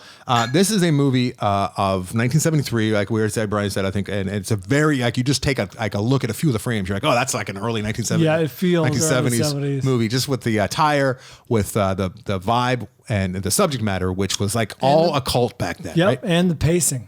And the pacing. The pacing is very 1973. It's deliberate, it's slow, but it works. I wasn't like going, oh my God, where's this movie going? There may be some stuff would have been scaled back and cut down a little bit in today's audience. Like there's some scenes where he's chasing, like for example, he's chasing this little girl in a red hood, and like it might have gone on for a few more too many edits where he's like, we get it. He's chasing this girl. Like how many more edits do we need to see? They were in love with the access to an extent because this is set True. in Venice, Italy, or Venezia as they call it over there. And I always think about you. Well, you had a very funny observation when I got back from Italy, like Florence or Forenzia, as they call it. And you're like, are we not smart enough to call it Forenzia? Like, why do we call it Florence? Why do we change all the names of so many things? I think I got to the bottom of it for a second, but I was drinking and I forget what it was. But it has to do with like Anglo language or like Saxon language, or God, I'm sounding even dumber. Anglo-Saxon? I think it had to do with like maybe Latin, and if it's I forget. But we should just call it whatever like the people call it. Venezia. You're from where? Okay, that's what I'm going to call your country or your city, right? Yes, I agree. We even changed names. It's like, all right, my name is going to be different over there because That's right. what the fuck? Actually, it happens a lot. All right, so yeah. But Venice is like a character in and of itself. It is a character. Like one of my only notes in this movie is lots of wandering around Venice, and I think you're absolutely right. I think that they were in love with the access, and I think they were going out of their way to show that Venice isn't what we think of it as. At least in this movie, it's not like the glamour and the Ritz and the glitz and the tourists. It's like, there's a lot of dark, seedy back alleys Corners and dirt and water, which is not a good place for a couple to go after they lose their daughter to drowning. Yeah, they are immersed in water almost after within the opening scene. They tragically lose a child to a river accident. The inciting incident is the opening scene that Brian just talked about, and it's very 70s, and it's like, hey man, It's it's so just funny. like I thought it was a dream. it's they're like dreaming this. yeah, it's kind of felt like a dream. Like, hey, it's just a couple, they're in love. He's like half naked doing his artsy photography stuff, and she was painting or something, right? Something, yeah. And their kids are out in the backyard playing by a pond. Right, just having a good old time. They're like 5 and 6, maybe 7 years old, just running around the pond, and they're just like being fucking adults because that's what adults do, especially back then. They're like, "What feels good? Whatever feels good." Let's That be son character was a minor character. very minor. Like, he just immediately they lose a kid, and they're like, "All right, let's ship the other one off." Yeah, that's right. What the fuck? It's two or none. They did two things that just make no sense at all. Okay, we lost our daughter tragically to drowning. We'll never get past this. Let's move to like the most watery city in the world. Right, Atlantis is the only city we can where only get around. And that's and boats is the only way you can get around. So we'll constantly be reminded of her death. And then like our surviving child that now we have an only child. We should put all our love into this child. out. No, get him the fuck out. Boarding school with that kid. Just get him. And then he gets horribly maimed and hurt. And like he's like, yeah, you go check it on In him. another I don't country. even have a time to go look. All right, so opening scene, she drowns. Sounds And enjoyable. We see that she's going to drown early on because of some occult, some supernatural stuff going on, right? So a drink spills, and he's a photographer, and we see one of his photographs, which is on like a light mat, and the water goes into it, and it starts to smear the colors, and we It creates realize quite the effect. we realize, oh no, and it's all. Oh no! The harbinger is set. Oh no, Daddy, what's happening to the little girl in the red? Why is there picture red? So then, like we said, the couple, Julie Christie and Donald Sutherland, in their 70s, go to Venice, where they do a lot of wandering around, and they continue their crafts. I also imagine this movie hit harder in 1973 because I would call it a bit heavy-handed by today's standards. It's a movie about grief, and in talking to Ryan about it today, I think there's a lot of interesting symbolism and things that we can't talk about without spoiling. But I think just from losing, this might sound silly, comparing a child to a dog, but I lost my little dog Sydney almost exactly a year ago. Buddy, hold together. And I think ultimately this movie is about not letting the loss of a loved one or a loved pet in my case. This is something that actually happened with Sydney. It was like, I was really worried at the time, and that every time I thought of my dog, I would think about the horrific end because she drowned and finding her. right. And she had such, this movie. she had 12 years that she gave us, and she was such a sweet, kind little dog, 12 years. And I was afraid, and still am to an extent, that every time I think about Sydney, the first thought I'm going to have is her, how I found her. And I think ultimately that's what this movie is saying. Like, don't let the grim end ruin everything else. Yeah, you had 6 good years with the girl. Yeah, maybe. I mean, don't let it there's a lot of good. Lived a life. Yeah, she had a good 5.5 years. Because the end of this movie, Avery, without giving anything away, is the one thing that will definitely stick with you forever. Because there is some meandering, and you get to see a whole lot of Venice, which is cool. But you get to walk Venice in real time. ultimately, the end of this movie Cheaper than going. That is true. is out of left field. You don't see it coming, and it's right up there with Sleepaway Camp. I mean, it's one of those things like, what the Like Easy Rider. what am I looking? Yeah, it's almost as jarring as the guy with the goiter, and Easy Rider. It's not a cheap thrill. It's actually a good twist, but it is you don't see it coming. You don't see it coming. And then we didn't even talk about, there's a blind woman and her old friend who are constantly wandering around Venice as well. And she sees the future by squeezing her breasts, evidently. That was a cool scene. You wouldn't see something like that. You would not see ecstasy. She's an old woman, blind, right? Cloudy eyes. And she's probably like in her late mid-60s. Back then, she's probably mid-30s. Yeah. Everyone looks so old. She just turned 40. And she's like having a premonition, and she's just like, she's getting off, kneading her boobs. It was awesome. And moaning. It was really great. Yeah. But a lot of foreshadowing, a lot of like, oh fuck, what's going to happen here? And it was of its time. And I think The movie is much more creepy than it's scary. Yeah. It's eerie. It felt very influenced by The Exorcist, but that movie came out the same year. So I don't think, unless the two filmmakers, William Compared Friedkin notes. and Rogue, were talking, Who knows? But it is a movie of its time. I did. This felt more Rosemary's Baby almost. Rosemary's Baby is another good comp. Yeah, but Don't Look Now. I liked it. I'm not saying I loved it. That ending will stick with me forever. Indeed. And ultimately, it's just about grief and how you deal with grief and how you overcome grief. And I would suggest not going to Venice and trying to forget that you have children, because that's not the best. Especially in the case of a drowning. Yes. That's Venice, real double whammy. like trying to find Atlas, like not Atlas, but Atlantis, like for the rest of your life would be the only thing worse than going to Venice, I would think, right? Just becoming a scuba diver. Yeah. Yeah, I'm gonna live in a submarine. I'm gonna try and live in one of those what are those? The house in Fiji with the glass floor. Yeah, with the glass floor. Yeah, the little huts that over the water. Water huts. Or like the one that's like submerged, where you're living in a the hotel in biodome. Dubai. Yes. What are you doing going to Venice? I would live on a cruise for a year, a cruise ship. They do have those, and I guess know. some seniors are doing it because it's like cheaper than living on with a mortgage and Apparently stuff. it is. Because they feed you all day, and you just go on a cruise for a full year, and like it's cheap living, and you see the world. Are you telling me this, or was it somewhere else where they just seem miserable though? I would think you'd be miserable. You just every single day you walk out of your room, they're like, "Would you like to upgrade to drinks?" It's like, no, dude, get the fuck out of my face. I'm not up. Stop upselling need me the drink for a vouchers. year. For a year, they just upsell you. Yeah, you need like a sticker that says "resident." Leave me do. alone. You have to see the same they're all shitty residents. stand up for a year. Yeah, I know. Yeah. All right. Hey, good stuff. Do you want to do quick gambling so you don't have to do it? Oh, and I got to Oh, assign yeah, too. I got to assign. Got to Yes, yes, assign. just to do all the All housekeeping. right, do the gambling first. We'll do the gambling first. Last week we gambled on Poor Things. Fuck to the yes. Anderson guessed 82. That's criminal. Brian guessed 89 with 228 reviews. Actual Rotten Tomato score is 93. Good for that movie. I was worried about it. I hope I like it. Wait, which movie was it? Poor Things. Poor Oh Things. yeah, that's right. Ryan Regimbal, he assigned us Paris, Texas, The Silent Partner, Sorcerer for you, Brian, and I got Drag Me to Hell, and then Stalker. No, I saw that. Yeah, I know. He gave, and then Stalker was the last one, which was a very tough That was watch. tough And Ryan, I'll never forgive you for Stalker. All right. I heard Poor Things described as X-rated Barbie, and I gotta agree. Oh, Okay. interesting. Does she Must bug though? Because she agree. bugs in the trailer. No, It looks like everything she's doing, she thinks is hilarious, and everyone around her on set thinks is hilarious. You know, it's one of those. It's too hammed up. it's interesting. I didn't see any of the trailer. So within the first 15 minutes, I knew nothing going Poor on. Things now. I could have. If I had gone alone, I might have walked out.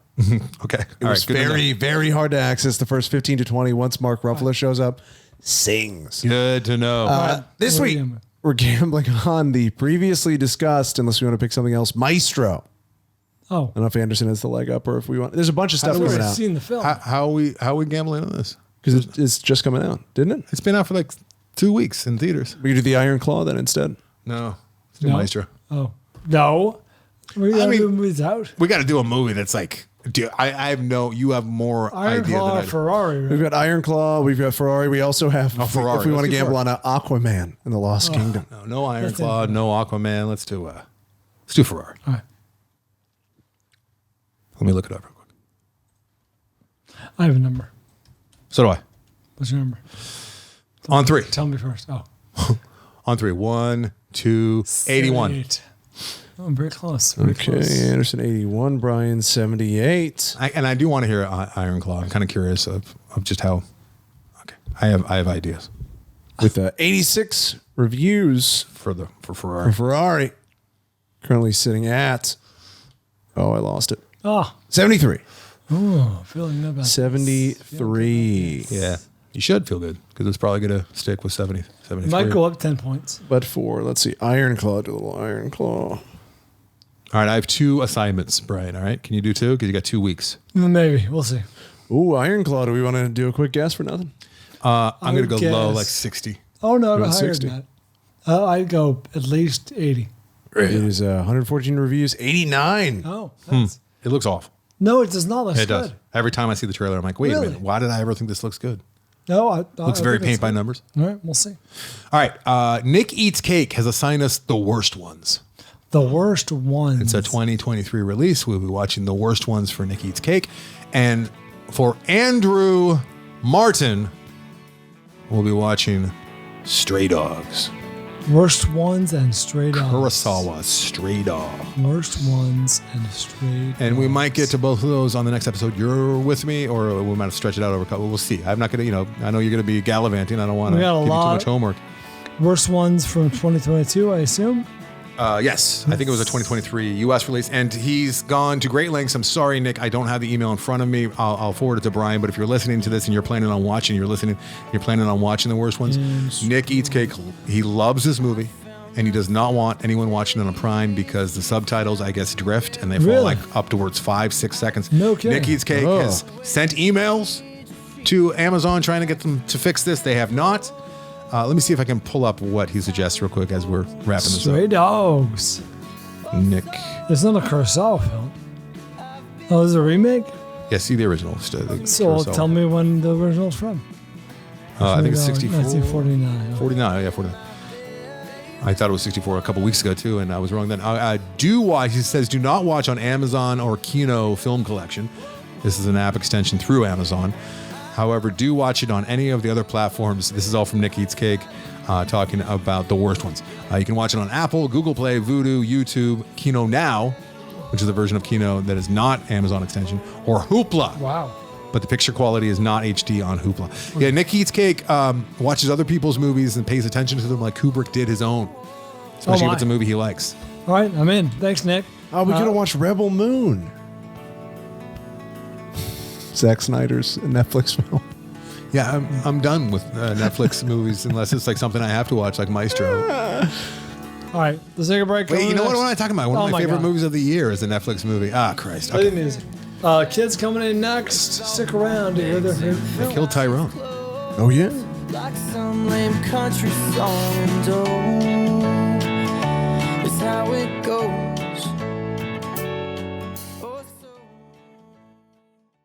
Hey guys, Brian, you want to join me? So Anderson had a really good idea. Yeah. Which is to issue a little disclaimer before this section of the show. Yeah, I thought you were going to give me the business and say I had a good idea to have the kids on again because we had an idea. Anderson had really an idea to have them on once a year, and I still like that idea. However, I like it in principle. In principle, it's a great idea. When they were on a year and a half ago, it wasn't a great show. We know that. We're not blind to our children's imperfections. But we just ended the recording, and somehow they've regressed, and maybe because they're more comfortable with each other. You know what I think it's that. You know what I realize now? The fact that we invited them into our workspace, and they're like, oh, cool, we get to be like where Daddy does the show. Last year we were on the couch. No, last year we were on outside. Are you sure? For sure, 100%. Okay. Well, either way. But I mean, you think they'd have more reverence like in the workspace, right? Rather than like a common area. But you know what? They were the wives show. We're on the couch. I think the problem is they just spent an hour and a half kind of cooped up, eating sugar. Cookies. And getting comfortable with each other. So I think when we had them on the first time, they were a little bit still uncomfortable with each other and they didn't want to, go too over the top. What you're about to hear is awful, is what we're trying to say. It's cacophonous. It's unlistenable. I was annoyed with Atticus, and I was giving Tessa some proud of my daughter. hardline questions. You do hear a lot of Bryan and Tessa throughout, and it's bugging me at one point because I could tell Tessa's imitating something that I'm familiar with, and it turns out it's Muffin. She was hamming it up. Muffin being angry Granny in Bluey, which I think when you have that context, that you at least you understand who she's impersonating throughout most of it. But yeah, guys, feel free to turn this off. Right around. There's no compelling reason to listen. No value. You will not learn anything about film. There wasn't even anything natural, funny. You better get dumber. Oh, the kids are adorable. No. Maybe if you can see them on video, but I think just their voices, it's contraception.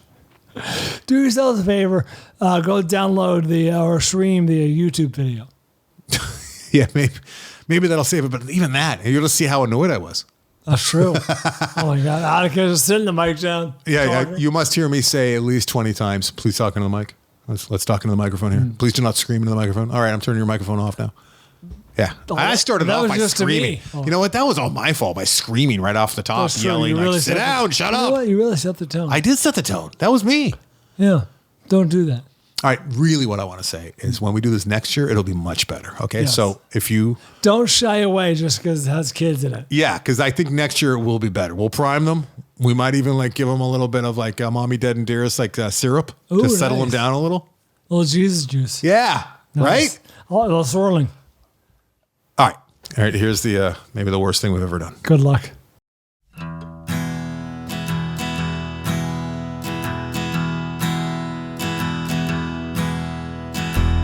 Hey, we're on. Yeah, we're here with the kids. Welcome to the studio, please. Atticus and Tessa. Hi, you guys. Boo. Hi. Oh, you were a bundle of energy before the mics heated up. Sit down! Shut up! All right, Anderson, please. You're That got them going last time when I did that. They really enjoyed It it. really did. You guys, don't be afraid of the loud man over there. Settle down, Eddie. Settle down. Get him. Get him. Yeah, into the microphone. Into the microphone. We are here to talk about your favorite movies of all time, which might be different than the last time we did this. So, you guys have your lists? No, you go first. No. I'll help you. I'll tell you when to start. I'm just asking if you have a list. Yes, I do. Okay. I don't. Yeah, you do.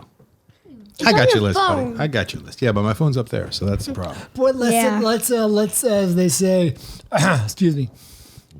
I got a bubble in my throat. What the? You. Gross. Yeah. What's happening? Tessa, as they say, let's set the table. How old are you guys? 103. Into the microphone. That's where let's go stuff, Tessa. You should Okay, be I'm 10 7. right now. I'm 7. We're both 7. I apologize to everyone listening. And you are, Tessa, you are a month older than Atticus? Almost. Okay. What's your birthday, into the Atticus? microphone. October 17th. Into the microphone, please. Oh, boy. Hey, stop pushing those buttons, Atticus.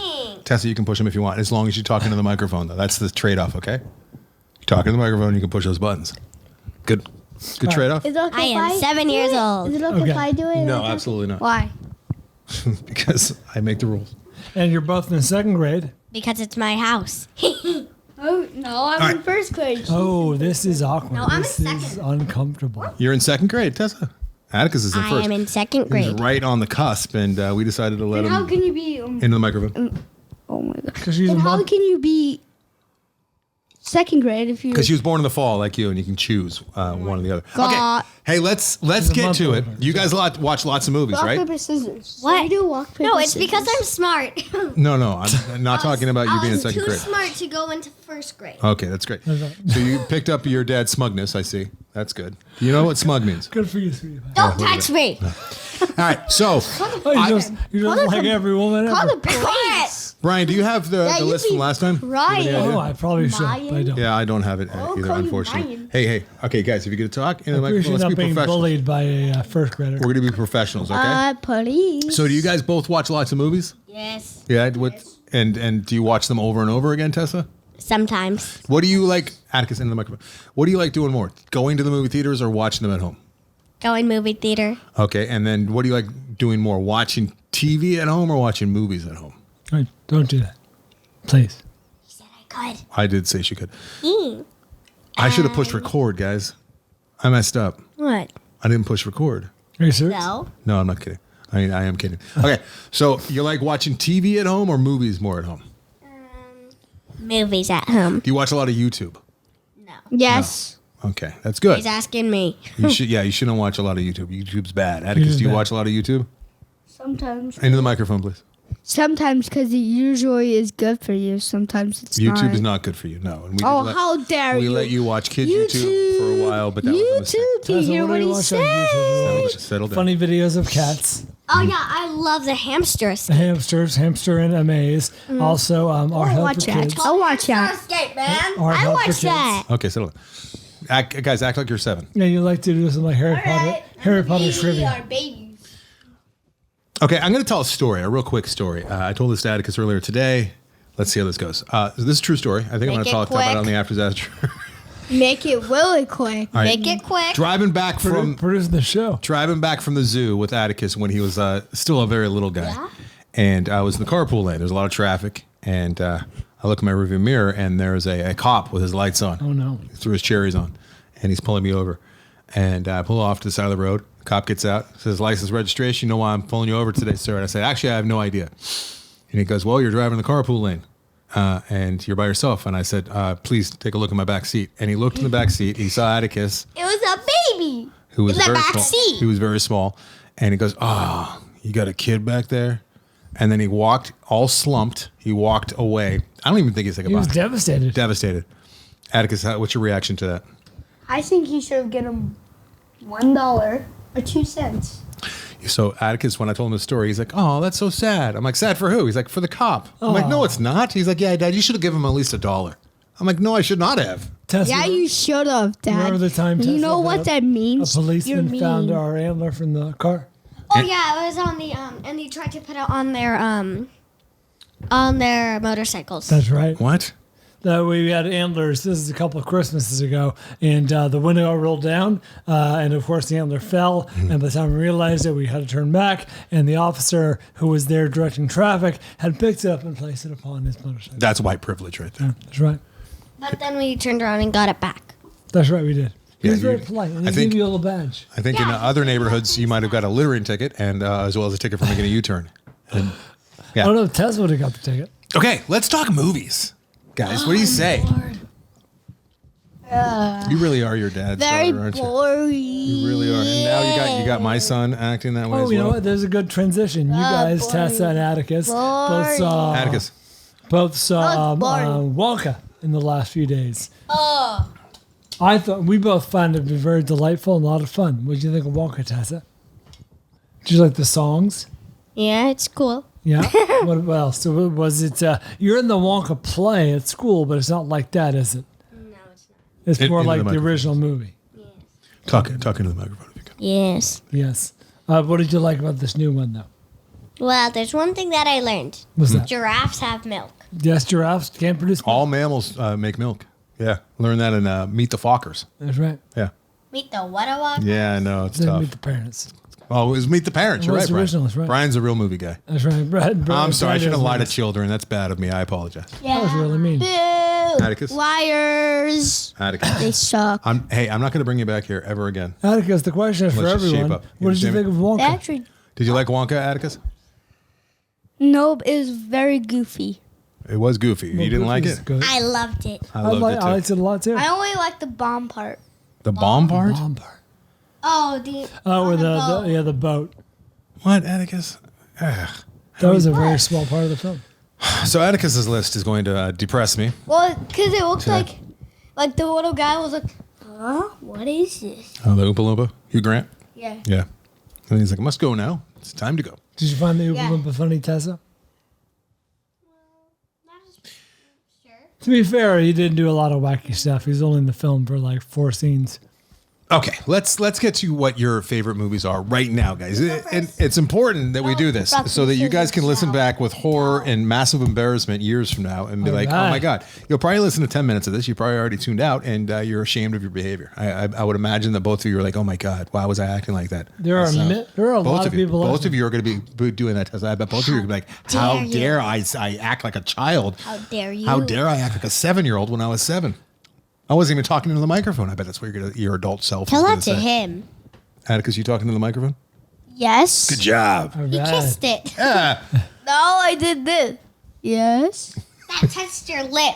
It's all right. You got to actually talk to the microphone proper. So that equals Look, kiss. he's doing it. But this is my microphone, so these are my lips that are always touching it. That's Guess true. whose microphone that is? Very few other people touch the Nope, mic. that is not your mic. Nope. Nope. Avery's. Yeah. Ew. Ew. Ew, don't This kiss is me. my dad's. Okay. This looks like my dad because it's bald. I love you. That was actually really Settle down. Settle down. All right. So let's talk. But he left it here. Why? So that you guys could use it, because Avery's a very nice guy. I want my animal cracker. That's not good for. We don't eat on the mic. Micro Oh, crackers. Let's get this thing done mercifully, please. Micro cracker. Don't please try and respect the microphone. Guys, I gotta tell you this. The last time you were on the show was a year and a half ago. I feel like you were acting a little older back then. Yeah, you've unmatured. I'm embarrassed for both of you. I want to be like a Google Gaga. Atticus, what is your number 5 favorite movie of all time? Thank you, Brian. This is my idea too, so I apologize. And True. It's I all want my nothing to do fault. with this. What's your number 5 movie, Atticus? Mine. Jumanji. Now, Jumanji. there's a number of Jumanjis. Which one in particular is your favorite? I like the book. Interesting. Okay, which one is your favorite? Is there a rhino? Is there a bunch of rhinos running in a circle in this one?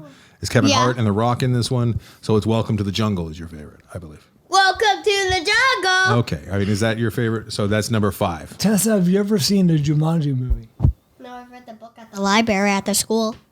Wow. That was my daughter. It is so your daughter. Dare My talk daughter. back to me. I'm proud of you, baby. Go kiss. Don't touch me. Easy. Jeez. She's got a lot of Christy in her, too. I'm always hearing that. Every time I'm in here and Brian takes a break, he's like, I'm going to go kiss my wife. Moments later, I hear Christy say exactly that. Don't touch me! Hands off, big boy. All right. Tessa. Don't touch. Okay. Number 3. Come on. Tessa, what is your 5th favorite movie of all time? Number Don't you 5. dare talk back to me. I'm Okay, staring. you said it's the. Okay, all right, everyone. So it's the don't talk back. Hey, see what you're doing with the cord? Do not do that. Okay. You need to break it. The first one is Trolls Band Back. Let's start here. Jeez. Alright, but that's my least We're going favorite. 5 Yeah, to we're 1. going- Yeah, we're the starting at worst to the best. No, but these are not in the real order. Well, then pick, Oh my God, she's so your daughter. Okay, of sure. these is the last. Okay, sure. She's acting like Brian. Star Wars. See what Return of happens? The Jedi. Star Wars Return of the Jedi. Sorry, I stepped all over that. But I was just going to say, like, see what happens when you do your list That's in my order? least. Like you do? Like, it's very confusing, Brian. That's my least favorite. That's fair, but it's still a very good movie. So Star Wars Return of the Jedi, why don't you tell everyone what we did to Mom with Jabba the Hutt recently, Atticus? So we did a Job in a Hut picture, and then guess what? You got to fucking We in the said microphone. join the Jabba Hut. Yeah, we made an avatar for Mom on the Disney that's mean. profile. That and is- we did a that's- picture of Jabba the Hutt. No, it's and, I'm sure she did and not we appreciate wrote that. Jillian the Hutt. Yeah. Ironic, Jillian is one of the thinnest. That's why we got away with it. Yeah, if she was even a smidge overweight, we would never dream I of was doing gonna that. say, your mom is very slender, Atticus. What's your favorite part of Return of the Jedi there, Tessa? I like the part where Princess Leia goes. When Luke Skywalker goes down and fights the big monster. Oh, the Rancor. Yeah. That scared your dad a lot. That's a great scene. Yeah, I was very scared as a child. What? I was. He was scared as an adult too. He's very scared of I'm many scared all things. the time. You're a scaredy cat. No. Do you like? Scaredy cat. Do you like? Admit it. I'm not. I am. Do you Scaredy like cat. the Starlight Pit? Yes. Yes. Do you like the Ewoks? The what? Ewoks. Oh jeez. Ewaka Wawa? The You like Salacious Crumb? Yes. Salacious Crumb is sweet. Yes. All right, let's move this along. Huh? You know what that is. Yeah, I realized that, Brian. When she said yes and didn't say who, like she did with the Ewoks, I realized she knew Salacious Ooh. Crumb. right. Ewoks are the little things that look like teddy bears that you want to get killed. Oh yeah. Yeah. Were you sad? Were you sad? Right, we're like Wicket. Were you sad when one died in the movie? Yeah. You were? Sad Why? because one died. That was the best part of. Friend. Yeah, but it was so annoying. Dare you? Our Ewoks are Speak really for annoying. yourself. They're very annoying. Speak for I yourself. don't like their faces. What? They look. What were annoying? They look like Chewbacca got smashed and is crunched and small and made small. And they're supposed to be cute, and I'm not buying it, Tessa. I think they're pretty cute. Yeah, like Dad they're like has I think they're undeniably cute. They're all teddy bears. What are you doing? Because what did I say about? like this. Yes, I want you to. That's right. That sounds like an Ewok. That does sound like Does sound like an pretty good. Ewok. Number 4 for you, Atticus. What is your 4th favorite movie? Jumanji. No, we've already done. Nice. Done Ghostbusters. that. Okay. All right. Anything to say about Ghostbusters? The original Ghostbusters? It does feel like they're younger a year and a half later, doesn't it? Yeah, it does they feel pulled like off a they're better job trouble a year and a half ago. wrangling these children. Tessa, now you Have you guys been eating nothing but like cookies and stuff for the feel last like hour and a half? Yes. Settle down. I only ate like 2 bites of the cookie. Atticus, you need to settle down. All right. Tessa, you tried to watch Ghostbusters. Did you like it? The second one gave me nightmares for at least like a year. That's the one with the painting, I right? can just hold these guys. Is that Tessa? You can hold yours. I want my sweaty one because I want sweaty. Why is it sweaty? Because I was holding on to it for a long time. So you're scared of your own sweat? I'm trying to hold the microphone for you. I want the sweaty one. You're upsetting the host of the show. Who's the host?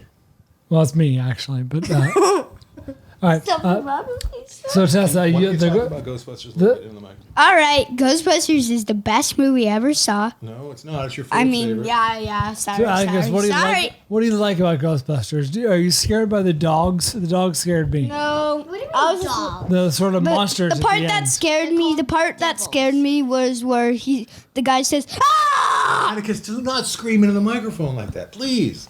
Wait, so what did the guy do?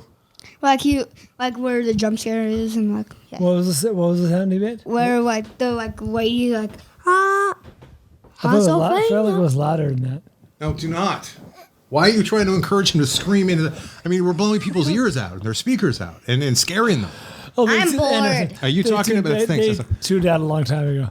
Yeah, I'll just turn Tessa off so we can... Oh, that's mean. I mean, we don't need to hear how bored she is. Are you bullying her? Dare you? No, it's okay. Pressing this. Was it the librarian? Was it the librarian that was the jump Oh, scare? when she that we're turns talking into the ghost? Oh yeah, that part. Yeah, I know. Like she's like ah. Yeah, and they run out of the library. Scary stuff. about? Next. All right, Tessa, what do you want to put? Pennsylvania. The movies that are left, what's the lowest on your list?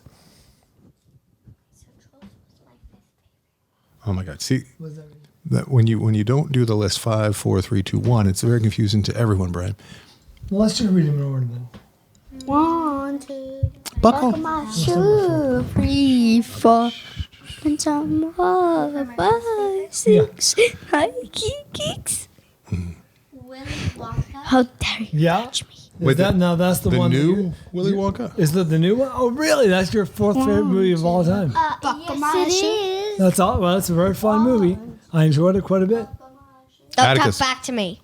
I didn't do any of that. What about getting back to you? I said, Don't talk back to me. Why? Why the attitude? What's happening over here? we saw Willy Wonka. When did we see it? Yesterday. Yesterday. And we saw in the fancy theater with the seats they lie down. Quiet, boys. Have you ever heard of a movie called The Omen? No. No. Damien. No. Okay. It's scary stuff. Not for kids. Don't talk Although back to ironically, me. it stars a kid. And she's channeling little Damien, right? All right, number 3. This is Brad. all for you, Damien. Yes, All for you. Atticus, what's your third favorite movie ever? my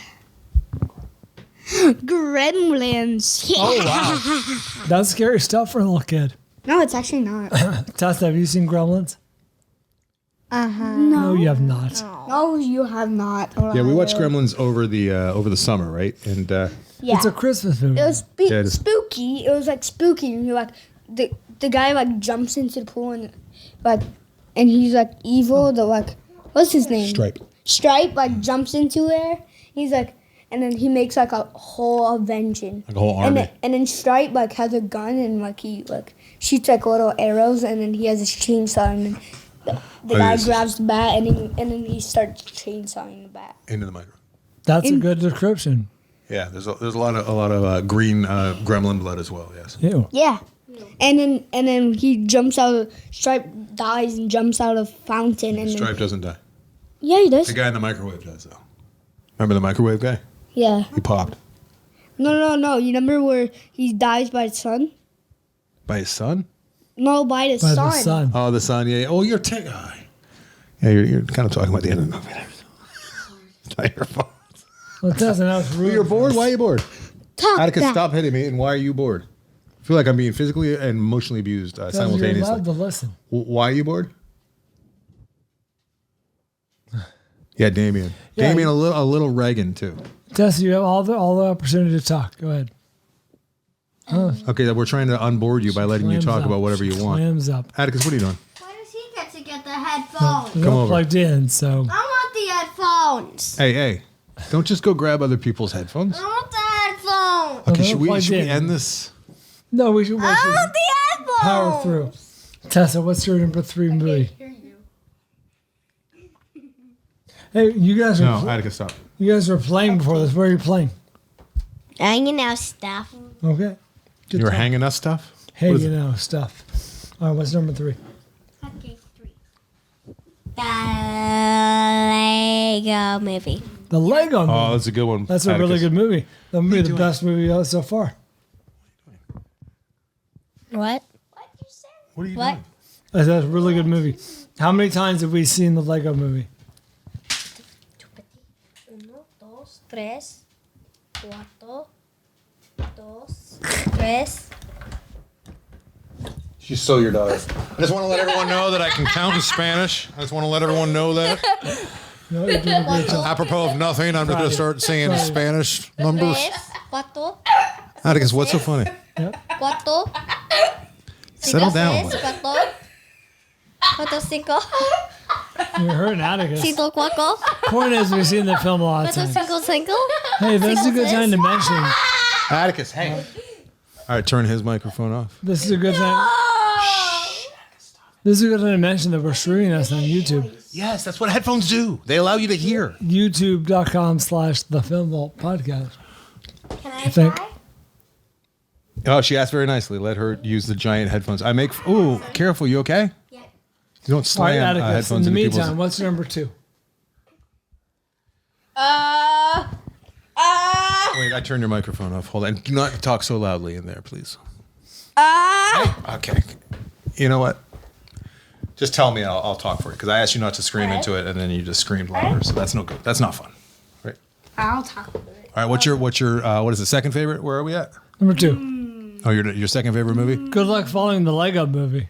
My second favorite. What is it? It's a hockey movie. Mighty Ducks. What do you that's like a good about the one. Mighty Ducks? Here, can you get back on the microphone without screaming into it? You think that you're possible? Push the red one. This might be a little bit loud. Think So you can- Atticus, is that a Hey, leave it. is that a feel good movie? Does that movie make you feel good? Hey, Brian just asked you a question. Does the movie The Mighty Ducks make you feel good? Yes, very good. Yeah, That's when- why I got into hockey. Because of the Really? Mighty Ducks? I didn't know that. Atticus was showing off his hockey skating. What I moves. want to watch is Slapshot. Slapshot. That is a very adult movie. Yeah. He knows some parts of it though. Mm-hmm. He's seen a few scenes, like the ones that you're allowed to see. Tessa, I don't know if you've seen any sports movies. What Never about seen- MVP? Speak for yourself. There's the chimp that plays hockey. Yeah, most valuable primate. Yeah. Apparently, Atticus made Atticus cry. Apparently, I didn't see it with him. He watched it. His mom watched it with him, which is very hurtful and upsetting to me. Oh. What are you doing, Eddie? All right, Tessa, what's your number 2? Number 2. Let's take a break. We'll take a quick break. We'll be right back. We'll be right back with Tessa's. You sound like Brian asking why we have to take a break. Because we just take breaks. Atticus, why do we have to take a break? We'll be right back. All right, we're back with the kids. It's time for Tessa's number 2. Please reveal your number 2. Pick up the microphone, please. Why are you doing all that? What just happened? Is there like a movie maker in here and they're asking you to act like you just caught your tongue on fire? I already said that one. I don't think you did. You mentioned it, but you mentioned Yes, it on I the border. did. I already said Trolls Band back together. She did. Did I I? think. I think she made that her 3. We just saw that a few weeks ago. Do you want to replace it with the Home Alone? What? Do you want to replace I it? already said that and no. That's why I got into boy bands. Okay, Yeah, well, we you all know what? heard. That's number 2 We then. all heard. Trolls band together. Did you hear? But I already said that. Tessa, you're allowed to say it again. Okay, my favorite one is Trolls Band back together. What was good about Trolls? Because I have not seen that. This is the third Trolls movie. And it's Yeah. good? Yeah. Should I see it? Yeah. Why? Because there's boy bands. Oh, okay. Up What your else? alley. Halfway there. Do we learn the main character was in a boy band? Branch. Yeah. There was a right? troll and a boy band? He Wasn't was it in a troll band? boy band. He was the littlest one.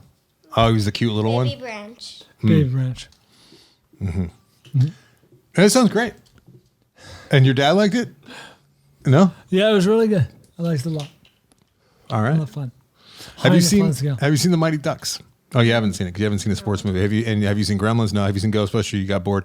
Jumanji? You haven't seen any of Brian's of Atticus's 4 yet. And I don't know if Atticus saw Return of the Jedi. He saw Wonka. Yeah. He saw Lego Movie. He's not seen Trolls though. You're not missing much. I mean, it's really good. Hey, you got to talk in a microphone, and it's not true at all. Trolls is not for for girls. Well, actually, kind of does sound like it if they're catering to the boy band crowd. All right, into the microphone, please. I mean, I don't know how many And there's times like I've... girls in it, and yeah.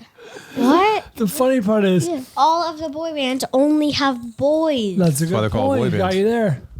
Oh, are they gonna have other bands in the future? Probably. It's not said in the Probably future. have like the What? snake Not said in the band. future. No, in the future, are they gonna have like Oh yeah, Ween and Ween and Ween. Ween is great. Yes. Are they gonna have like other or prefer not to say bands? The best part is that Atticus is not drifting off the mic; he is setting it down. I know, Mike Atticus. In fairness to both you guys, though, it's really hard to tell if you're not on the microphone when you never use microphones because that's not what you guys do, and when you can't hear yourself. But Tessa, you can hear yourself now, so you'll be able to tell. Well, she stole it for me. No, she asked if she could use her dad's headphones. Yeah. Here. You know what? Take mine. I should have done this in the beginning because when you can't hear, No perception of where the mic is. So now if you don't talk in the microphone, you have no excuse, Atticus. All right. Well, now we're up to our number ones. Atticus, what is your number one favorite movie of all time? I already know it. Harry Potter. This is tragic. Excuse me, Atticus. Which Harry Potter movie again? Number 2. Oh, you told me number 1 on the way over here. All right. Why do you like number 2 so much? Because they like the car, like the floating car, That's funny. And then Whomping Willow hits the car. and then he like breaks the window. Yep. That's good. Is that the one with Moaning Myrtle? Addie, is that the one with Moaning Myrtle? Yes, it is. And that, yes, thank you, Tessa. And then, is it the one with the professor who has a secret under his hood, under his wrap? Professor Lockhart. Yeah. No, the other professor who has a secret. Professor Quail. Under Quill? yes, exactly. Quill. Under whatever his it's wrap. called. Well, Tessa, we should reveal your number 1 too. My number 1 is also Harry Potter. Oh, this is You fantastic. guys like the ones with this is the one with the spiders at the end, right? Yeah. That's your favorite? Yeah, I like spiders. But Alfonso Cuarón directed the third one. To be fair, Tessa has like an 8-way tie between all the movies. Do you like number 2 the best? Come on, Dad. What's your next favorite after number 2? The spiders at the end were very creepy. No, they weren't. Do you like the one with Dolores Umbridge? I Or like 6. That's Umbridge, right? Atticus, stop. Well, that's the one with us 5. 6 is Half-Blood Prince. Yeah, with Dumbledore. Does it sound good? Dumbledore? Does anyone call him Dumbledore at any point during but the... that's how he was- I do. But it was teased growing up. You'd imagine. Because I know that Snape was bullied mercilessly by Harry Potter's dad. That's right. Yes. James Potter. Yes. Yeah, and he holds a grudge to this day. Mm-hmm. Hey, you guys, that was great. Thank you for sharing your favorite movies with us. You That's it. You read your whole list, right? That's really it. Do you have any other movies, Tess, that you've seen recently you want to talk about? Any like also rans, they call them. We saw Wish. Harry Potter 1, Okay. Harry Potter 3, Harry Potter 4, Harry Potter 5, Harry Potter 6, Harry Potter 7 Part 1, Harry Potter 7 Part 2. Perfect. What did you think of Wish? We saw that recently. You know, I liked it. Yeah, you know what? That was just okay. What else did we see? Speak for yourself. I just did. What else did we see recently? Oh, you saw Teenage Mutant Ninja Turtle or Grandma. That was like It was a few months ago. That's true. Was there too much fighting? Well, it was a little bit, much. It was a little much. Yeah, I get that. You didn't like the part where they got milked? What? You know what? I didn't know. I didn't know you could milk a turtle. Well, the Is it reptiles. No. It's not. That's why it doesn't really make sense. But it turns out you Tessa. can milk turtles. Did you know that that Anderson is an expert in fish? Meh.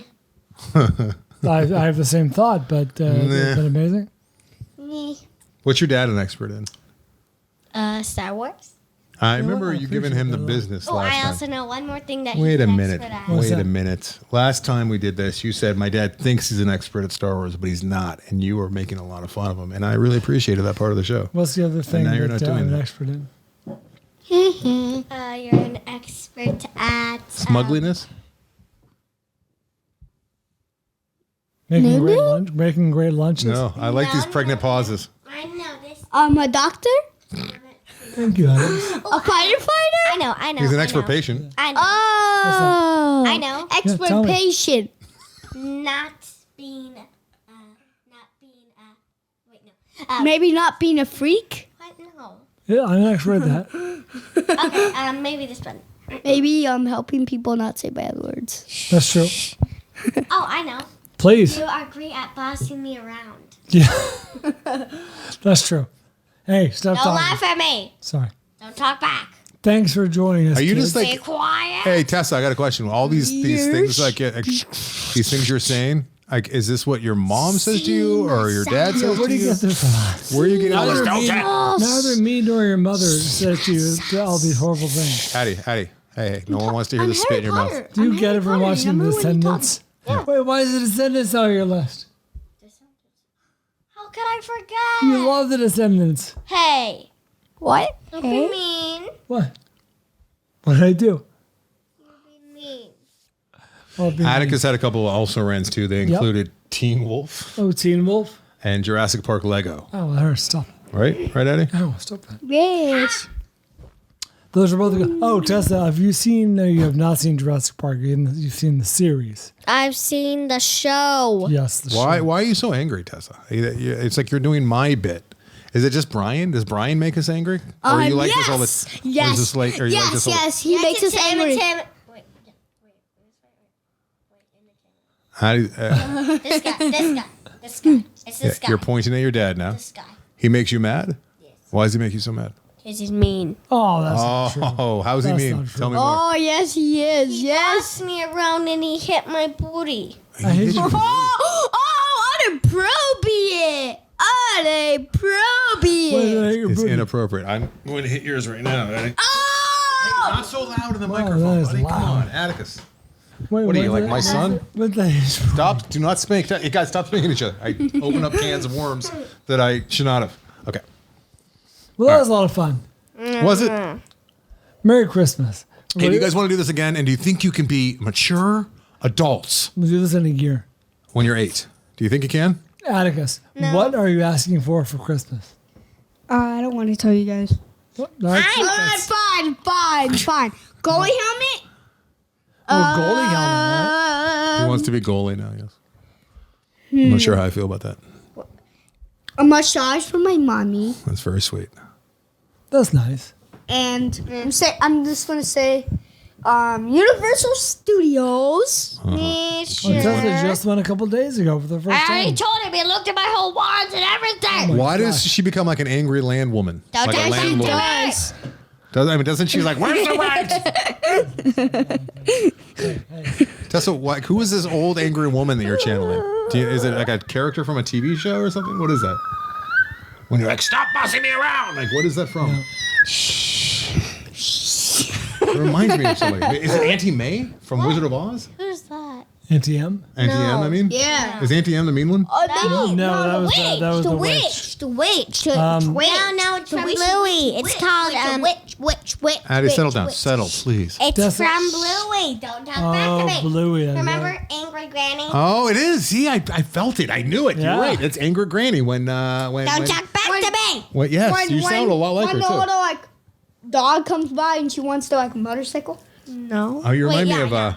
who's it? Muffin? Is Muffin the one that's really bratty? Yeah, it's Muffin. And Muffin plays old Granny, right? Yes. Muffin. She doesn't know what Granny to me, so she's an angry Granny. Why do you like being Angry Granny so much? It's just natural. When Brian's around, it's just easy. I said Don't that talk off. back to me. It is. You can't stick up for I knew yourself. I recognized it. That's why I had to. Big Wow. quiet, boys. Dig down. I'm glad that I dug into that. Quiet. Hey, do not imitate other people and then copy other people. Do not be a follower. No son of mine is going to be a follower and a Harry Potter fan all in one lifetime. I can't have it. I can't have it. Now, there's a movie called Zone of Interest, and it's all about people who follow the wrong interests. That's true. They think they're doing the right thing, but they're not. Here's a tattoo. I do. Okay, what are you doing? Ooh, fish. Tessa, what is the top of your Christmas list? Private. Okay, all right. I'm right. What if someone wants to send you a gift, though? What if someone wants to send you a gift? It's too late. Christmas is over now. That's true. Yes. I will get you a sign. This is private. Okay. Me too. All right, guys. Thanks for indulging us. Thanks for listening to the kids episode. We'll do this once a month. Sure. No. Anything you want to say to the people, guys? Maybe. Sorry. Yeah, that's a good one. Sorry's good. Sorry. Happy holidays. Never, Happy New Year. never listen to that guy again. Pointing squarely at Brian. Never listen to him him again. Why are you screaming and angry again, Tessa? I'm an angry granny. We're still. Yeah, we're both angry. There you are following again, Atticus. Hey. Yeah, his. You think it's ironic that you're lecturing your son about following when, of all the sports in the world, he somehow gravitated towards hockey? Well, it's just that was the only sport that he watched growing up because that's the only one that I watched in the house. So it's not like I'm like this. He just it's the only one that he was had Follows. exposure to. Oh, you got it. And his cousin. Hey, please stop doing that. It's awful. It's really awful. The worst thing about kids, and for those of you guys who don't have kids, and I'm not talking about Tessa, I'm just talking my own right here, is I feel like like this episode seal the deal. the I know this is great contraception. Yeah, listen, and I've told you this before, Atticus. Like, I can't speak to Bryan and Tessa, but like Atticus is the best. We hang out all the time, and he's just the best. But as soon as like there's a stranger around or he gets in front of a microphone, he becomes his other version. I think he does the same thing at school sometimes, and it's not a very fun version. It's a very annoying version at times. And I can't. And this is the only. When I was before I had kids and I'd meet my friends' kids, I would get that version. That's the version you would see, and I'd be like, "Who wants kids? And how do they love their kids?" Like they say they do. But Why it's did they because put up with this? you're seeing this version that's not. But yeah, if you always acted like this, Addie, Yeah, you want to Tessa, see much of Dad. You're a very cool kid. I love hanging out with you. but Don't touch me. Not on the mic. Go away. Yeah, terrible on the mic, right? Yeah. Like if you were always like this, Addie, She's doing it like a Sam Kinison. What would happen? Don't talk back to me. I would treat you like Donald Sutherland and Julie Christie treated their surviving son in Don't Look Set him Up. off. You'd be off at boarding Oh, school. Tess, that's why we're going to London. Don't touch me. We're gonna leave you there. Oh yeah, you could live like Mary Poppins. That's right. Yeah, I hit him. Oh, All right, there's a lot of you. Your dad I'm bruises. on 1 foot. Your dad bruises easily, please. True. Atticus, she hits him and then you hit me. All right, we gotta stop this. Oh, you got it. Merry Christmas. Happy New Year. Don't touch me. Don't touch me.